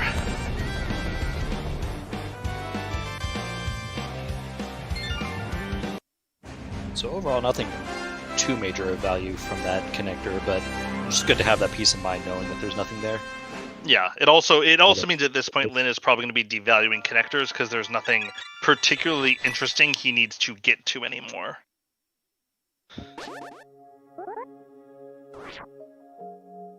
Say, Lynn for his part really just needs to find Swamp Palace at this point. I suspect there's a good chance that's what's going to end up breaking the seat open for him. Let's see if Hitsu wants that blue mail or the red mail. He does not. That was a ridiculously fast map check again by Hitsu. I thought maybe Hera was a pendant, but that was too fast for me. I was looking at Lynn's screen at the time, so I barely noticed he map checked by the time it had happened. Alright, and Lynn gonna head back to the Village of Outcasts. Trying to figure out where he might be going at this point. I suspect this will just be a continuation of the south route, maybe? Although you could have done this from... That's why I was surprised. I would have suspected if he was going to continue the south route, he would do it from the south. But maybe he's just... Oh, looks like he's dashing down. Not to be confused with what we will see Lynn doing very, very soon when he's in Swamp Palace. To be continued. It took me like 3 seconds to realize what you were trying to say. Nicely played. Nicely played. But okay, Lynn is going to clean up this way now. He finds the front of Turtle Rock. He'll get the one item there. And probably head out. Right here. I think combined amongst all our runners, there's only one item cave we haven't seen, and that's Graveyard Ledge. Of course, we're still missing some dungeons, but So I think the dungeons might be the big trick here. Is Lynn's going to pick up his tempered when he goes to Stumpy. Just going to feel pretty nice. Tempered silvers, can't ask yeah, for we it. saw Myers Shed. So I'm checking off the list right now. We saw that. Yeah, I think you're right. I think we've seen everything except for that. We saw Brewery? Yeah, that was down. That was somewhere on Dark Death Mountain somewhere. Alright, well, that's the only one I still had a question about. So yeah, I think entrances are very, very valuable right now because they hold all the dungeons, but they're also kind of not valuable because we've found all the item caves.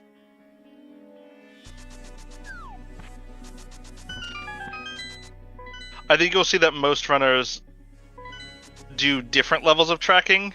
I know some people who only track entrances. I try to track entrances and all the item caves I've seen so that I know how valuable entrances are, but it definitely varies from person to person. Alright, well, Hitsu has found Pod, but with only 2 small keys. And with no bow. But he does find the book in the first chest of Pod. Lynn is also going to find Pod real close here. I think Lynn will find Swamp first, but I don't think He'll Lynn find has found Swamp, the but he dam hasn't found the just dam yet. north of it. Well, the dam is just north, I think. It is. So, interesting. So he'll see the Vanilla Swamp Palace there. He'll head up and check, and then he will find the very not vanilla dam. And then the question is, does he go straight back to Swamp, or will he find Pod first instead?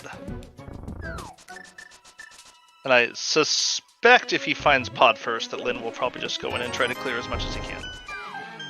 Because he's 1 key away from being able to clear it. Probably. 2 keys away from being able to clear it in Logic. And we've only seen 4 Pod keys in general. I've been keeping track of them. Yep. We've only seen 4, and Lynn has all of them. Which means there's definitely a Pod key in Pod somewhere. I mean, I could have 8 Pod keys, and I'd be convinced there's a Pod key in Pod.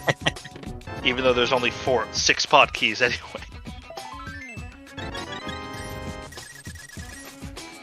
But Lynn is going to be able to get dungeons 4 and 5 out of the way here.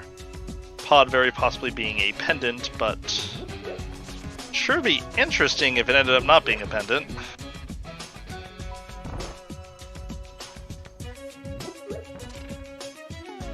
Lynn gonna follow Hitsu's footsteps here and go straight into Pod and pick up that book. And honestly, for Lynn, this is probably a better play than going to Swamp anyway, because he might be able to pick up the Swamp Big Key in here. And therefore be able to actually full clear Swamp when he goes through. That's true. I would certainly suspect of the 3 items we're looking for, we're likely to see one of them. Oh, that's an interesting find for Hitsu. I mean, especially since that's locked by 6 Pod keys. Ooh. Wow, a Pod key in Pod! Who has ever heard of such a preposterous thing? But that does mean that Lynn is going to be able to full clear this dungeon, logically needing 6. However, we'll be skipping the door to the Dark Maze with the hammer jump. It's true, Sports FA. Pod keys are returning to Pod. Nature is healing. I mean, I'd say that, but there's always Pod keys in Pod. Nature is healing.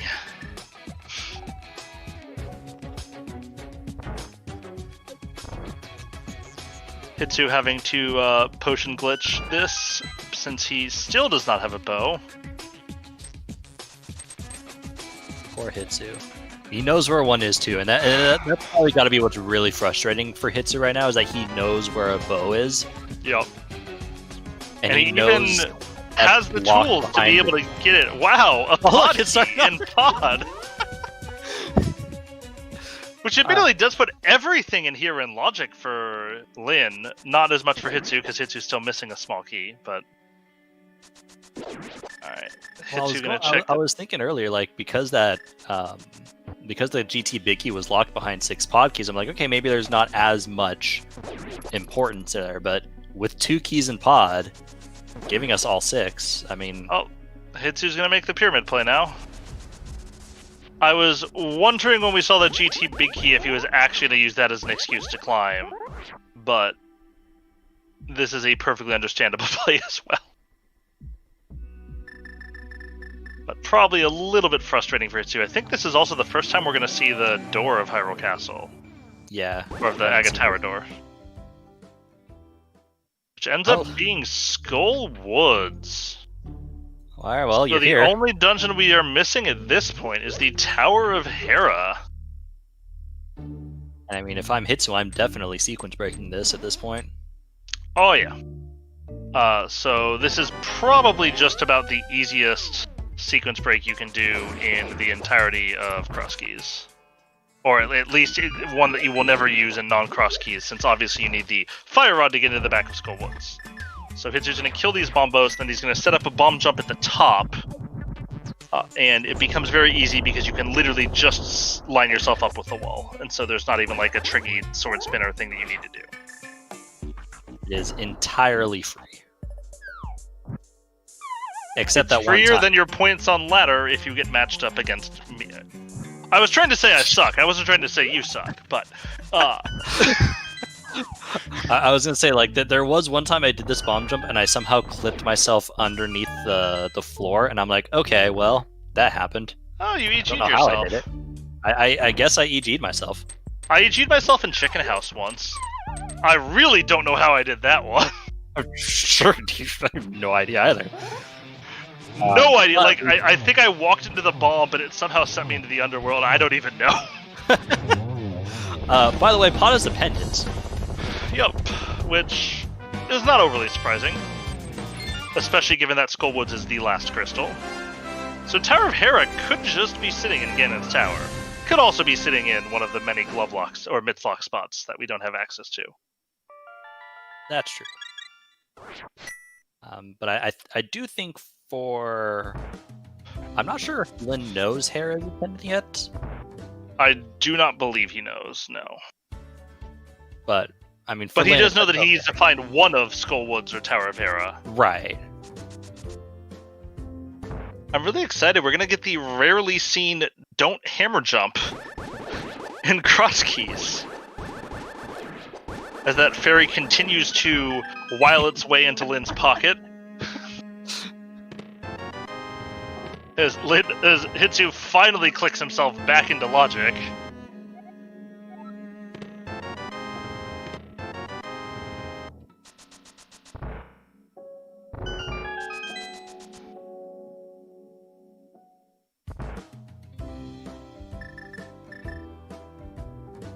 So now for Hitsu, what do you do?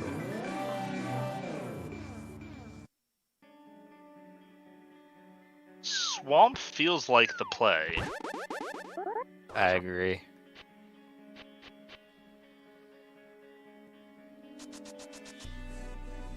Well, he's gonna try to clean up these entrances first, I think.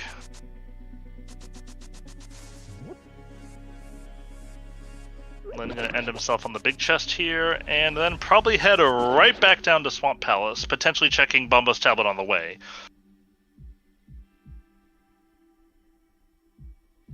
Nice sync on the exiting the room spot. I mean, he'll check this entrance first. Lin not having a ton of entrances left to check. I think Hitsu would be incredibly happy if Lin were to randomly find the Mitts in Swamp, since it would greatly increase the entrance pool before Lin finds Skull Woods. Since that's not a particularly attractive place to go back to. Lin, don't you dare do it. Let's see, I know he's going to check this one. We'll see if he goes back to Swamp or goes to Pyramid. I would guess he's going to go back to Swamp, though. I feel like he would have to go back to Swamp. It feels a little crazy to not go to Swamp. I mean, this is Lin we're talking about. He's a beast for a reason. And the reason is he makes good logical plays, like going back to Swamp. Good point. Thanks for the intro. You know, I try. I'm glad we can work together like this.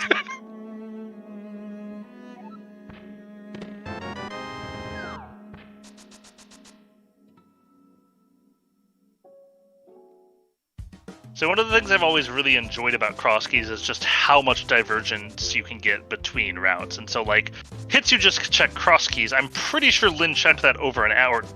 Just check Spiral Cave.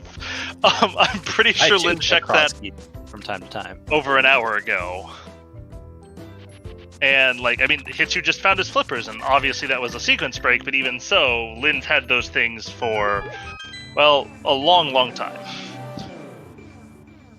And so you get very, very wildly different paths for the runners, which I think is a lot less true in modes that maybe are a little more constrained because you only need 9 or 10 items to beat the game. I mean, their paths I really doubt that Hitsu is going to get his silvers. If Hitsu didn't get his silvers at Catfish, he's not getting his silvers. No. And I would have been surprised if he got them at Catfish, because it's just not that much of a time save. If he still had Master Sword, I would have been less surprised if he had done it, but with Tempered Sword, silvers are a 40-second time save at best. Unless you're like me and you're really bad at getting triples. That was a knock on me. I'm trying to pretend I'm good. I'm trying to pretend I'm good. Don't tell them that I'm like that too. No, I was about to say you would never miss that. In the qualifier last night, I shot my last shot into Ganon and it nearly walked off the ledge directly after it. That has nothing to do with your inability to get triples. Sure it did. If I got in a triple, Ganon would have been dead before that point. Okay, that's fair. So here comes the long prophesized moment. I did say Lynn would not be dashing down, but instead would be diving down into Swamp, using this as a nice little time save to save 3 or 4 screen transitions here in the process of doing left side Swamp.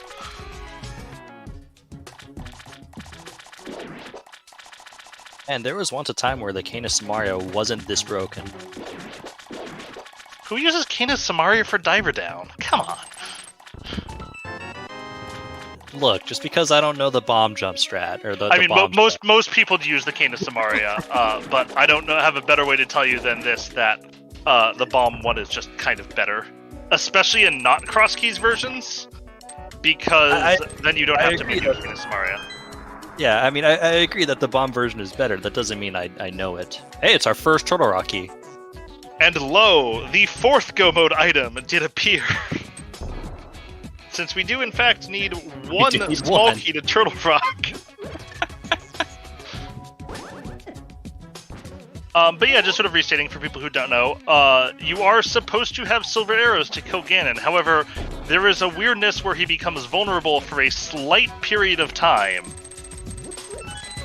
And in that time period, you can hit him with a spin attack, and it takes 12 of them to knock him out of phase 4 without silver arrows.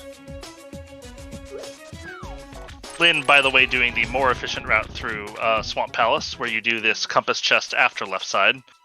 With Diver Down, this has become a clearly better version of movement through Swamp, but it's also a little bit less intuitive, and I forget half the time and just autopilot to compass chest.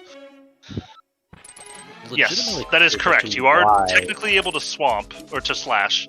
However, because the hitbox is so short, it's significantly harder. Lynn is again going to do the bomb setup for Diver Down, and finds our first rod and the big key of Misery Mire, and we are 1 item for Go Mode. Just looking for that Fire Rod. Which notably also means that Lynn does not give a single bleep about what is on the right side of Ganon's tower, since his Go Mode locks his ability to even get there in logic. Yeah, I mean that's... and yes, you are right that a slash does half the damage of a spin, unless you are using your Butter Sword, in which case the damage is capped out and Butter Spins and Butter Slashes do the exact same thing. Long story short, please people, stop using Butter Spins.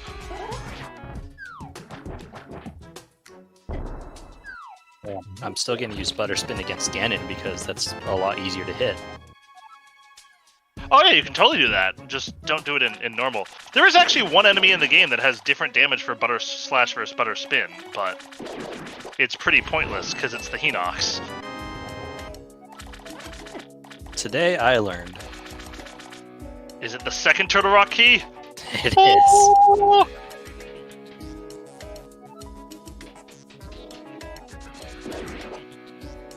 So where is this fire rod? Really good chance it's up Ganon's tower. I think it's in Hera. Or Tower of Hera. But I also think there's a very reasonable chance that Tower of Hera is mitts locked and the mitts are up Ganon's tower. So I don't know how many more entrances Lyn has. I don't think he has many at all. So you know, he'll check the tablet here and pray for the fire rod. With that Maya Big Key, we do have logical access to the bomb, the big bomb. We do. And that actually may, if Lyn wants to go to Maya right now, that might actually get Lyn to head back. Is it a third one? No, it's the Smoky of Thieves Town. So that can now be done fully in logic.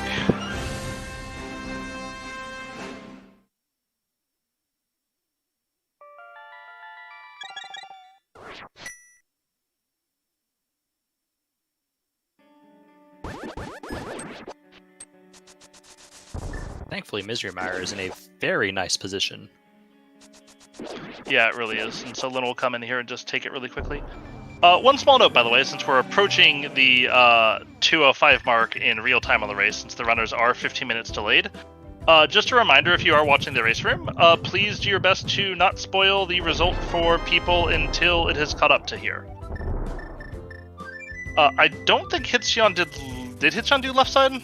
Yes, he did. Never mind. Yes, he got both Turtle Rock Smokies.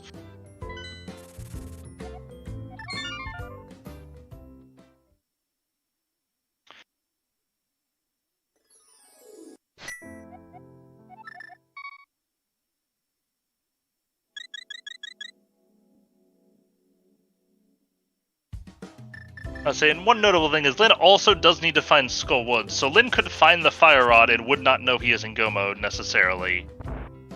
Because A, he doesn't know that Skull Woods is a crystal for sure, and B, he doesn't know that Skull Woods is not locked by the mitts. Of which there are a relatively small number of entrances that can be hard locked by the mitts. But they do exist. Ice Palace is one, Hammer Pigs is another, Turtle Rock would be another, except we already have it. I think those are the only ones relevant in this seed, because we found a connector to Mire. Those are the only two entrances that, in this seed, like you said, is behind mitts. Alright, where is Hitsu going?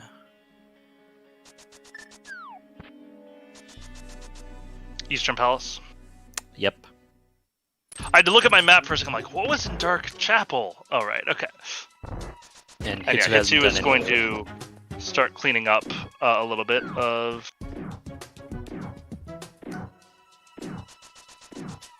his crystals that he can do. Ovidius, there are 5 items in the pyramid drop spot as the well is sitting there.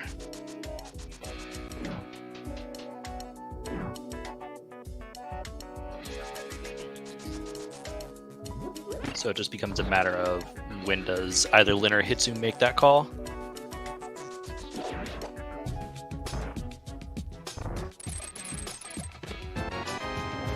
And Lyn gonna enjoy silver arrows for Vitreous, which, well, not necessarily sure make this fight a lot more fun.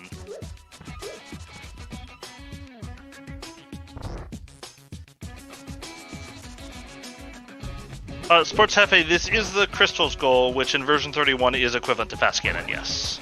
So you do not need to kill Aga 2 necessarily.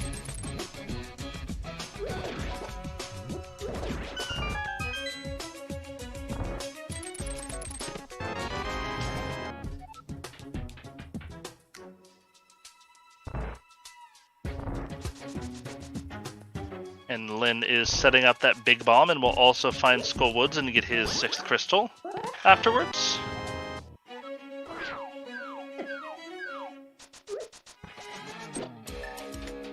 It is a pretty long time sink, and it's one of the things that a lot of people would do as sort of as their last resort in the game. But it's actually probably faster to climb than you would guess. It took me a long time to get out of the, oh, GT climb must be the last check I do philosophy. But it's actually not that long to climb up. A lot of the time that you see people taking Ganon's Tower is actually in the basement looking for the big key. And if all you're doing is climbing, especially if you don't need to kill Agatu, although you would in this seed since you are probably going to want those 5 items, then it becomes quite a bit faster. Freddy, GT is sitting at Tower of Hera in this seed. It just wanted to hang out in the light world for once.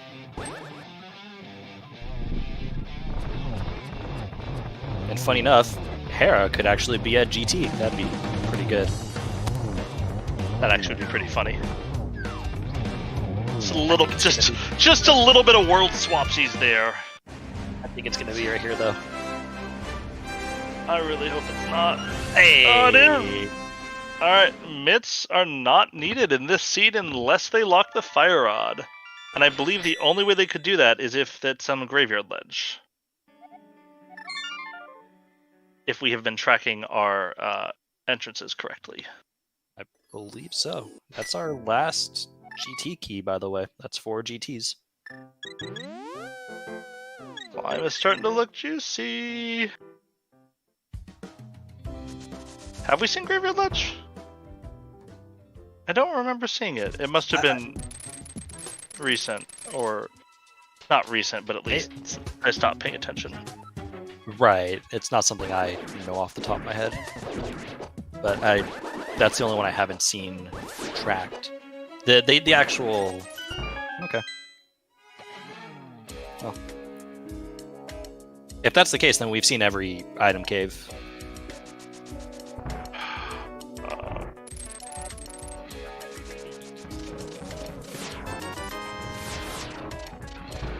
Oh, we haven't seen the cave. Okay.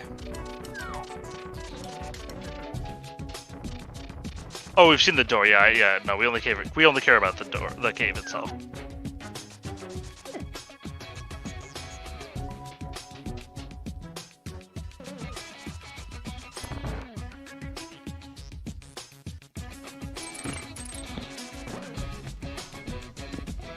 No problem, Terry.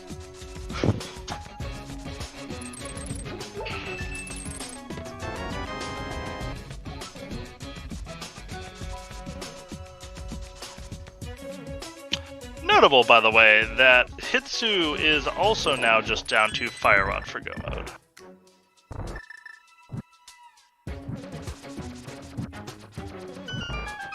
Then gonna clean up the last check here in Tower of Hera before he heads to Skull Woods.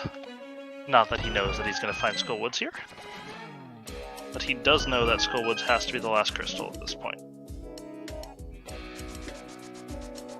Probably has a pretty good hunch that Fire Rod is not on Mothula, since it can't be. No, but once you find it, you clear it out anyways. Oh yeah, he's gonna clear it, but he certainly won't clear it hoping he finds Fire on a Moth.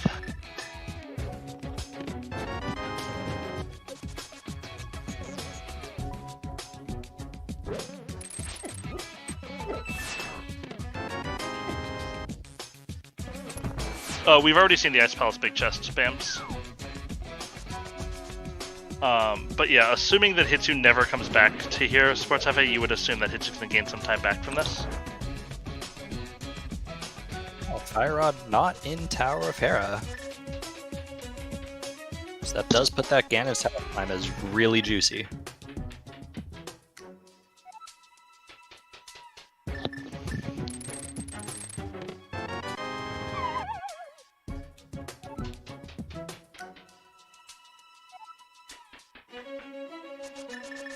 Of course, we say that and watch the Fire Rod just be in Thieves Town.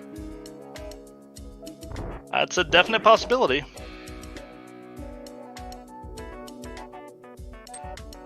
Although the Thieves Town small key was on Bomba's tablet, right? Yes. I think Hitsu didn't check that afterwards. I don't believe he did. Well, he has it marked on his tracker, so he would. Okay. Well, then he probably has it.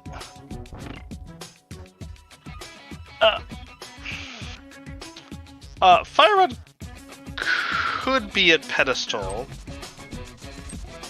It's not likely, it's not unlikely, it's just kind of an even weight with other checks at this point, since I believe all of the pendants are going to be in logic here. Yeah, all pendants are in logic at this point, so the pedestal is in logic.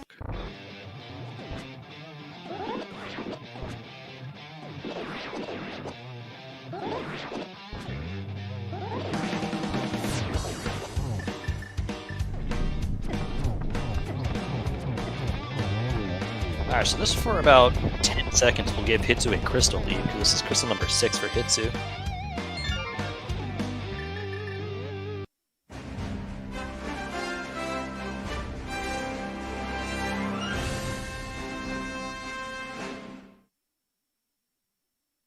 And it's gone. And we're all tied up with 6 on the scoreboard. So it's just a race now to find that fire rod.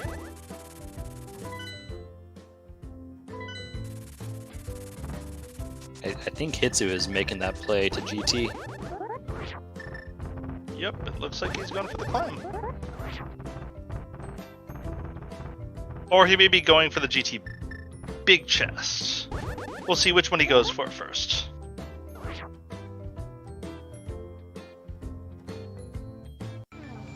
I would personally go for the climb first, but since 9 is a bigger number than 1. I majored in math, I can confirm that's true. I mean, math has imaginary numbers, so I don't know what to believe when it comes to math. Look, I can't talk about it, it's too complex. But you're a math major.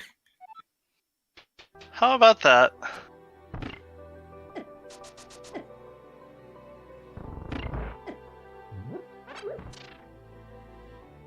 A little worried for Hitsu here. He should be fine, but... Okay, no, he's fine. That arrow pot in the next room has a nasty habit of despawning occasionally. I think Lynn is making the head play here. Yep. And it doesn't really make much sense for Lynn to check pet it.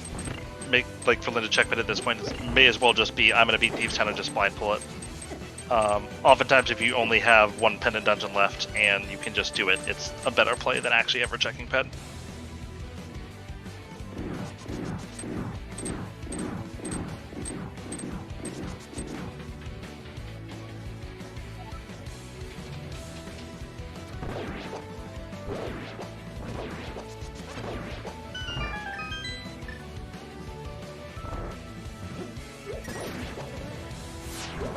So I think combined between our two runners is kind of all we've got left. So we're going to find... One of these runners will find something. And I suspect whichever one finds that fire rod first is going to be our first to finish. That's a bold prediction, Cotton. Anytime, Pepper. Anytime.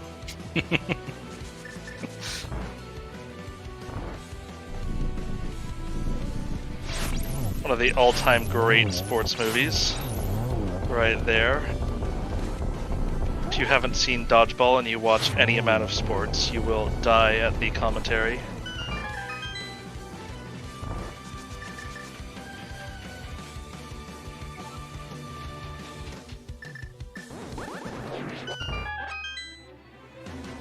Yeah, Hitsu kind of showing off just, you know, how much climbing GT is not actually as long as people think. Fire Rod's my favorite weapon to climb GT with, though, so I'd be a little bit tilted by this. Oh, totally. It's like, gosh dang it, I really wish I had the Fire Rod for this. Especially for the Stalfos.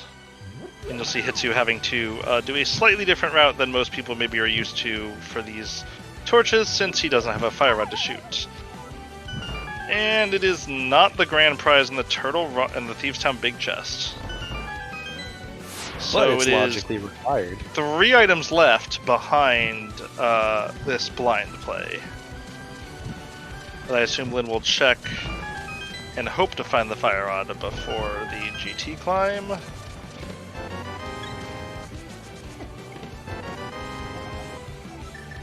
And speaking of logically required, looks like both of these are logically required, since you do in fact logically need 4 small keys to defeat Trinex. But yes, Bams, the fire rod could be in the well in the pyramid. I know it was Quicksalt, but I was really concerned for a second that Hitsu ran out of bombs again. I always get very paranoid that I'm gonna accidentally mirror there, because I might have done it before. Oh man, that's scary.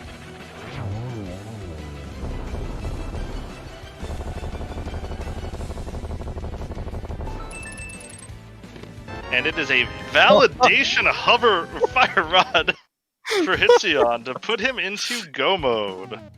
Oh man.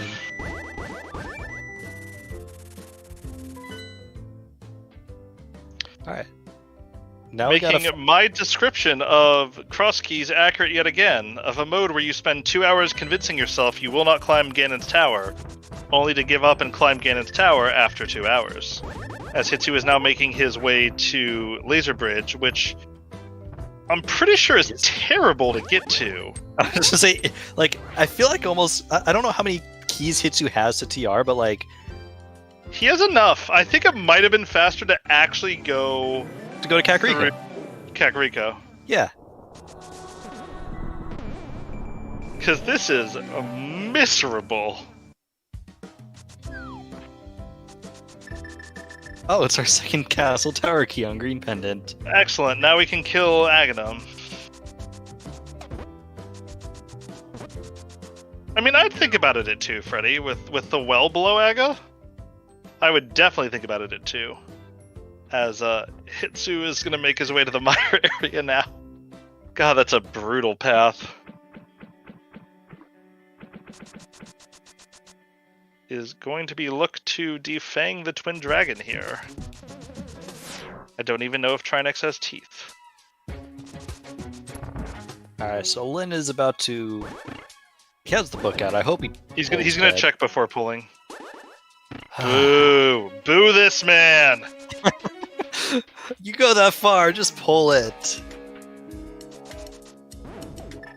This is a qualifier. And yeah, one of the sneaky worst things about the Ganon Tower climb is you need 0 keys for the 2 chests in Helmasaur Room. Oh, that's always ugly if there's something required up there and you get the big key early. Oh, I had to see the other day that a logically required triple climb of Ganon's Tower. Triple? Oh my goodness. Tower of Hera big key in Mini Helma Room. Then the Tower of Hera big chest had the GT small key to let you go to the next chest, which had the mirror. And then the mirror locked being able to get the hook shot with Aga 2 on, or Ganon below Aga 2. And as I was telling about that horrid seed, Hitsion has killed Trinex.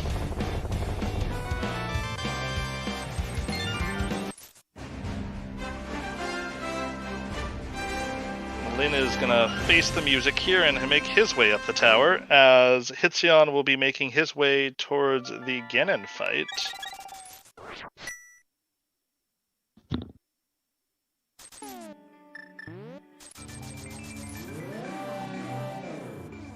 And yes, at this time we still have no finishers. Hitsu up a little bit more than a single tower climb on Lynn right now. And we have our first finisher in the race, as Dataplet has finished with a time of 2:06:20 to take first place in the qualifier. GG's, Data. It's a very nice time overall.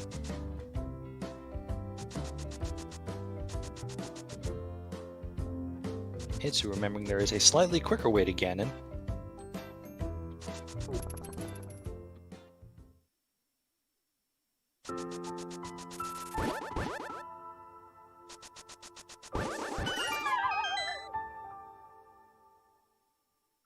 And 39 seconds behind, we have Jay Misher taking second place.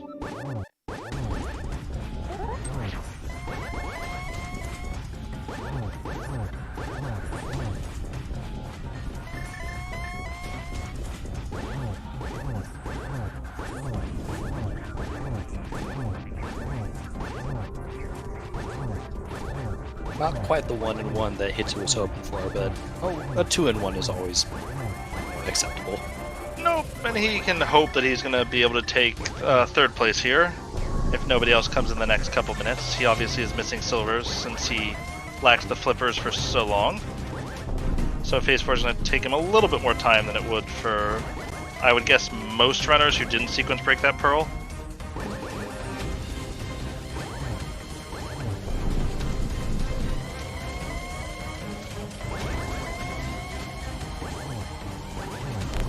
Also, I know you have Hitsu and Zadio on, but Lin's Ganon Tower Climb in his MSU pack is a real banger. I've got a few seconds to switch over.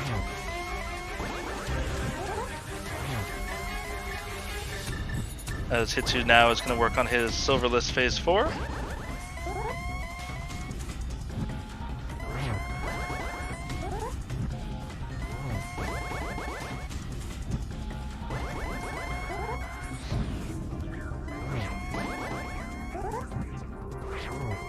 You're right, this MSU is a total banger. It really is!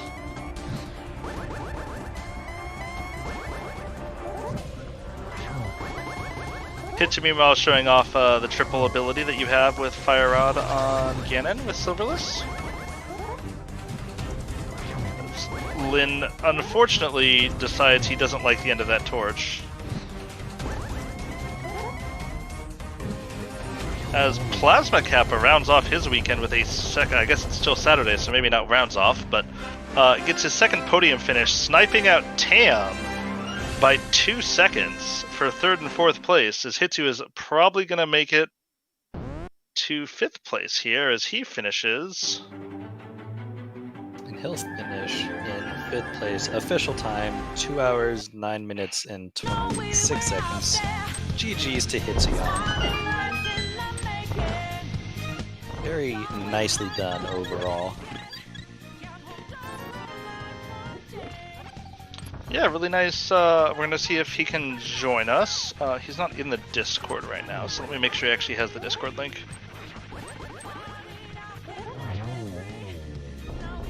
Meanwhile, Lin is going to find his Fire Rod here and hit go mode.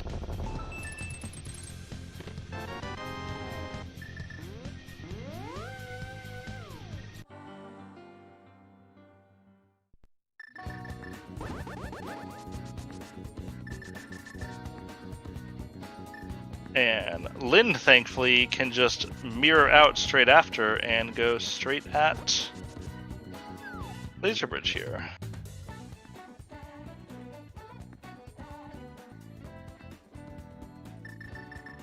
Oh, and there's Hitchan in the waiting room, so I'm going to bring him in. And we're now joined by Hitsu. GG's, Hitsu! Hey guys, GG's.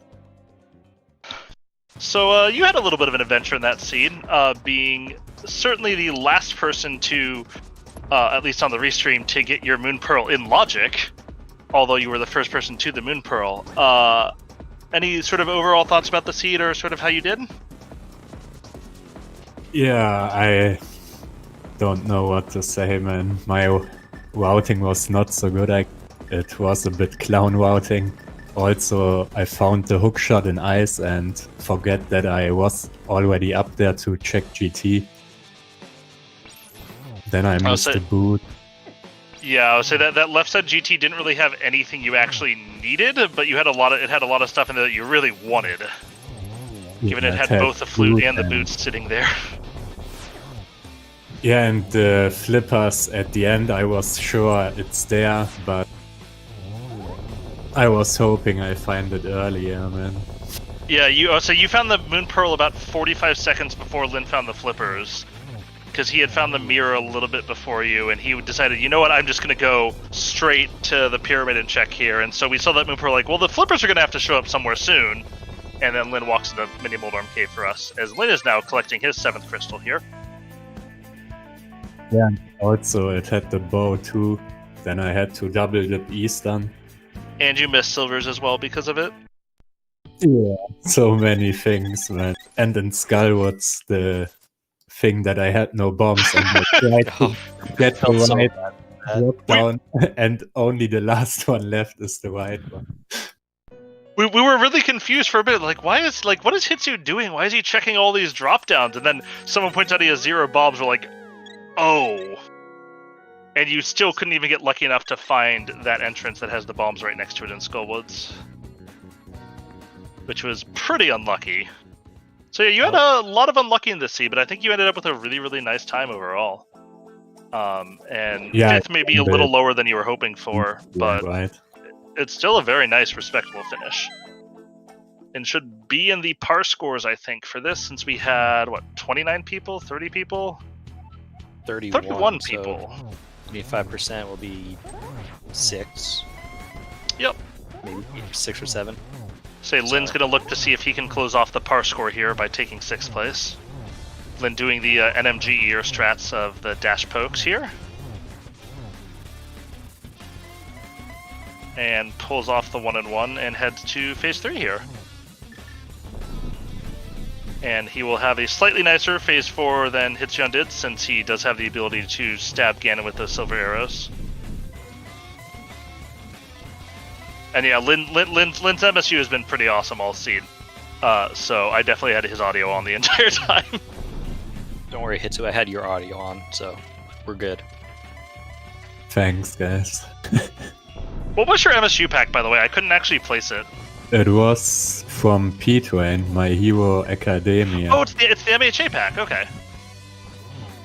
I definitely did not realize that, and I've played that pack before. As Lynn is going to try to end it here, and does get the double right now. It was a little scary out there, but get your GGs in for Lynn as well.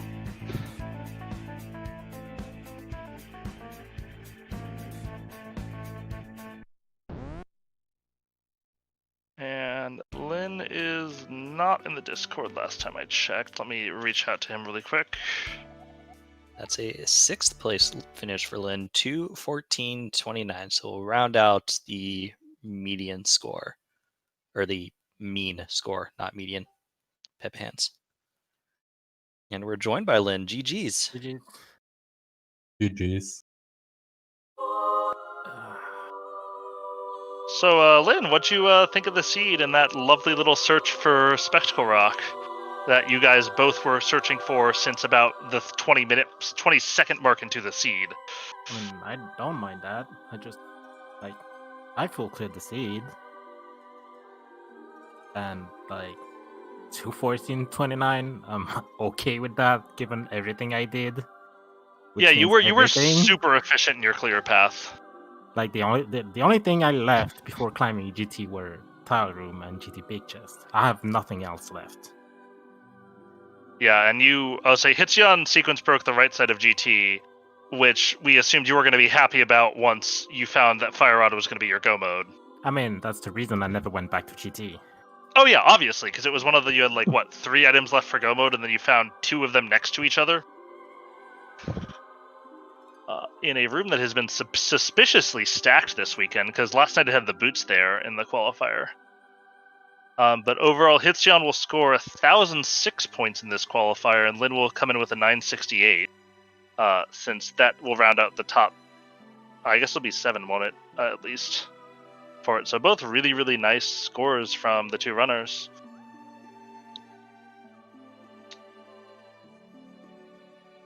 So Lynn, most of what you didn't see was Hitsun fake flippered to the Pearl. A little bit, right after you found your mirror and right before you found Mini Moldorm Cave. But ended up not finding his flippers or bow for... God, Hitsu, what was it? Probably an hour after that? Long time. It felt like a really, really long time before you finally went back there. I actually thought that when you found that GT Big Key that you might go back to GT just to climb, kill Agatu, get the well, and then actually finally check those. And yeah, Shadow, once our 2 runners on stream finish, we care a little bit less about the spoilers, and so you can see the other finishes coming in. Even though the bot will not announce them, but we do have 17 finishers so far of the 31, plus 3 forfeits. But that bow kind of held Hitsun back for a while, and he also left Ice Palace after Hookshot, but didn't go to GT. so was missing some of the mobility tools. But when you guys sort of had the point where I think both of you only really had left Thieves Town and Ganon's Tower. Hitsu might have had a couple of one-offs within that. Hitsu went to GT and you went to Thieves Town. And that was pretty much the difference between the two of you. If I didn't find that Eastern spot, probably wouldn't have done it. And then like I did Hera for nothing. Yeah, I Yeah, have so a bit more left. I have that's true, yeah, because Hitsu never found Thieves Town, Hera. Completely Hera. I never did Helmasaur or the 2 checks. Yeah, who needs meanwhile, 6 I had keys. 6 keys, so let's see, yeah, Pod had shockingly 2 of its own keys in it. Can't believe we found Pod keys inside a Palace of Darkness. Yeah, I had only 2 keys and not even flippers and bow when I found it the first time. Yeah, and meanwhile, before Fire Rod being his go mode, Lynn's other go mode criteria was finding Skull Woods. But you didn't know that Skull Woods was a crystal at that point, right? nope. It was That's right. it was one of Hera and Skull Woods, and then you found Hera in the Pyramid Crack, and then immediately found Skull Woods directly after that. I mean, yeah, I actually thought about climbing to check the one on top of the castle, but I was just out of Misery Maya, and I'm like, if like tough to Hera get could back have the fire rod, so I'll just Yeah, no, do the right bone. I think I agree with your play totally. It just ended up not being the best play in terms of the best time for the seed. But as you said, a 2:14 for what is essentially a full clear. That's an amazing time. Yeah, I think Hitsun probably made up a little bit time overall on execution on average, but you were super, super efficient with your checks and your play. And it just sort of ended up being that you happened to last location your go mode, which is pretty much the worst thing that you can do in a Crosskeys race. And so coming in 6th place, not really the worst when that's what happened to you. Yeah, definitely.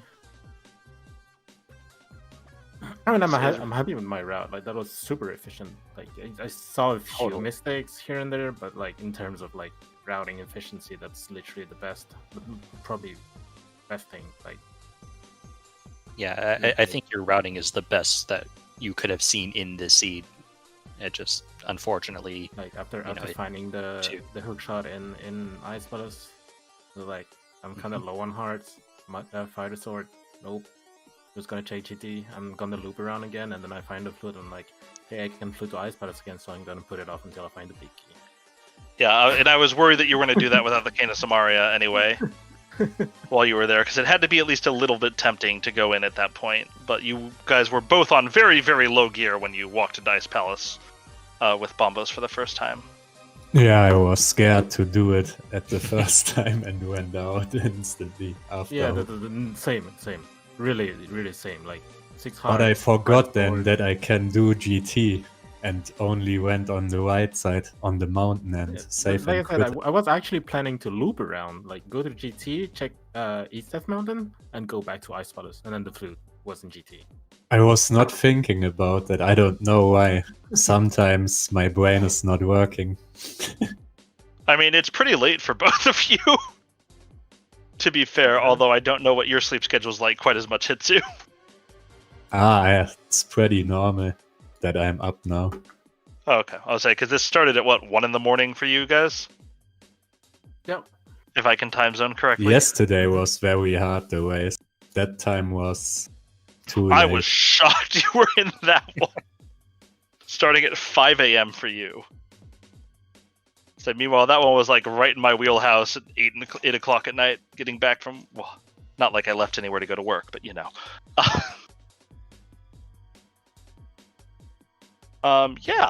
So it looks like we're more or less winding down. Lynn, Hitsu, do you guys have sort of last thoughts on the seed or things that you want to say out to people? Going once, going twice. Not really. Yep. Yep. Cool. Didn't necessarily think so. Cool. So thanks everybody for joining. Thanks to the runners, of course. Thanks to the trackers. And I guess there were comms as well, and they were annoying probably. Our 4 comms, Wall Kicks, me, Hitsu, and Lynn. I mean, we talked about math. We talked about efficient routing. Yeah. I only said the word how efficient. could not one be enthralled by I our said the word commentary. efficiency fewer than 35 times, probably. Cool. Well, so Shadow, are there any sort of ZSR things that we want to make sure that people know are coming up? Let me look at the calendar. I guess the biggest thing that most people here would care about is there's another qualifier tomorrow at 10 a.m. Eastern. Yes. I have a very important date during that qualifier with being asleep, but Same here. 7 a.m. is a bit too early for me. Oh, But baby. hopefully we get another good one. I've been really happy with these qualifiers so far, the turnout and just sort of the general level of enthusiasm in play. Like, I feel like last year during these qualifiers, like 215 to 220 might be able to win you the seed. And now in these, I think our best times are at worst like a low 210s. And so I think there's been a really nice improvement for people on the whole. But yeah, so thank you to everybody who showed up and participated and watched. And I hope that we'll see you guys all tomorrow for the qualifier at 7 in the morning if you're on the West Coast like me.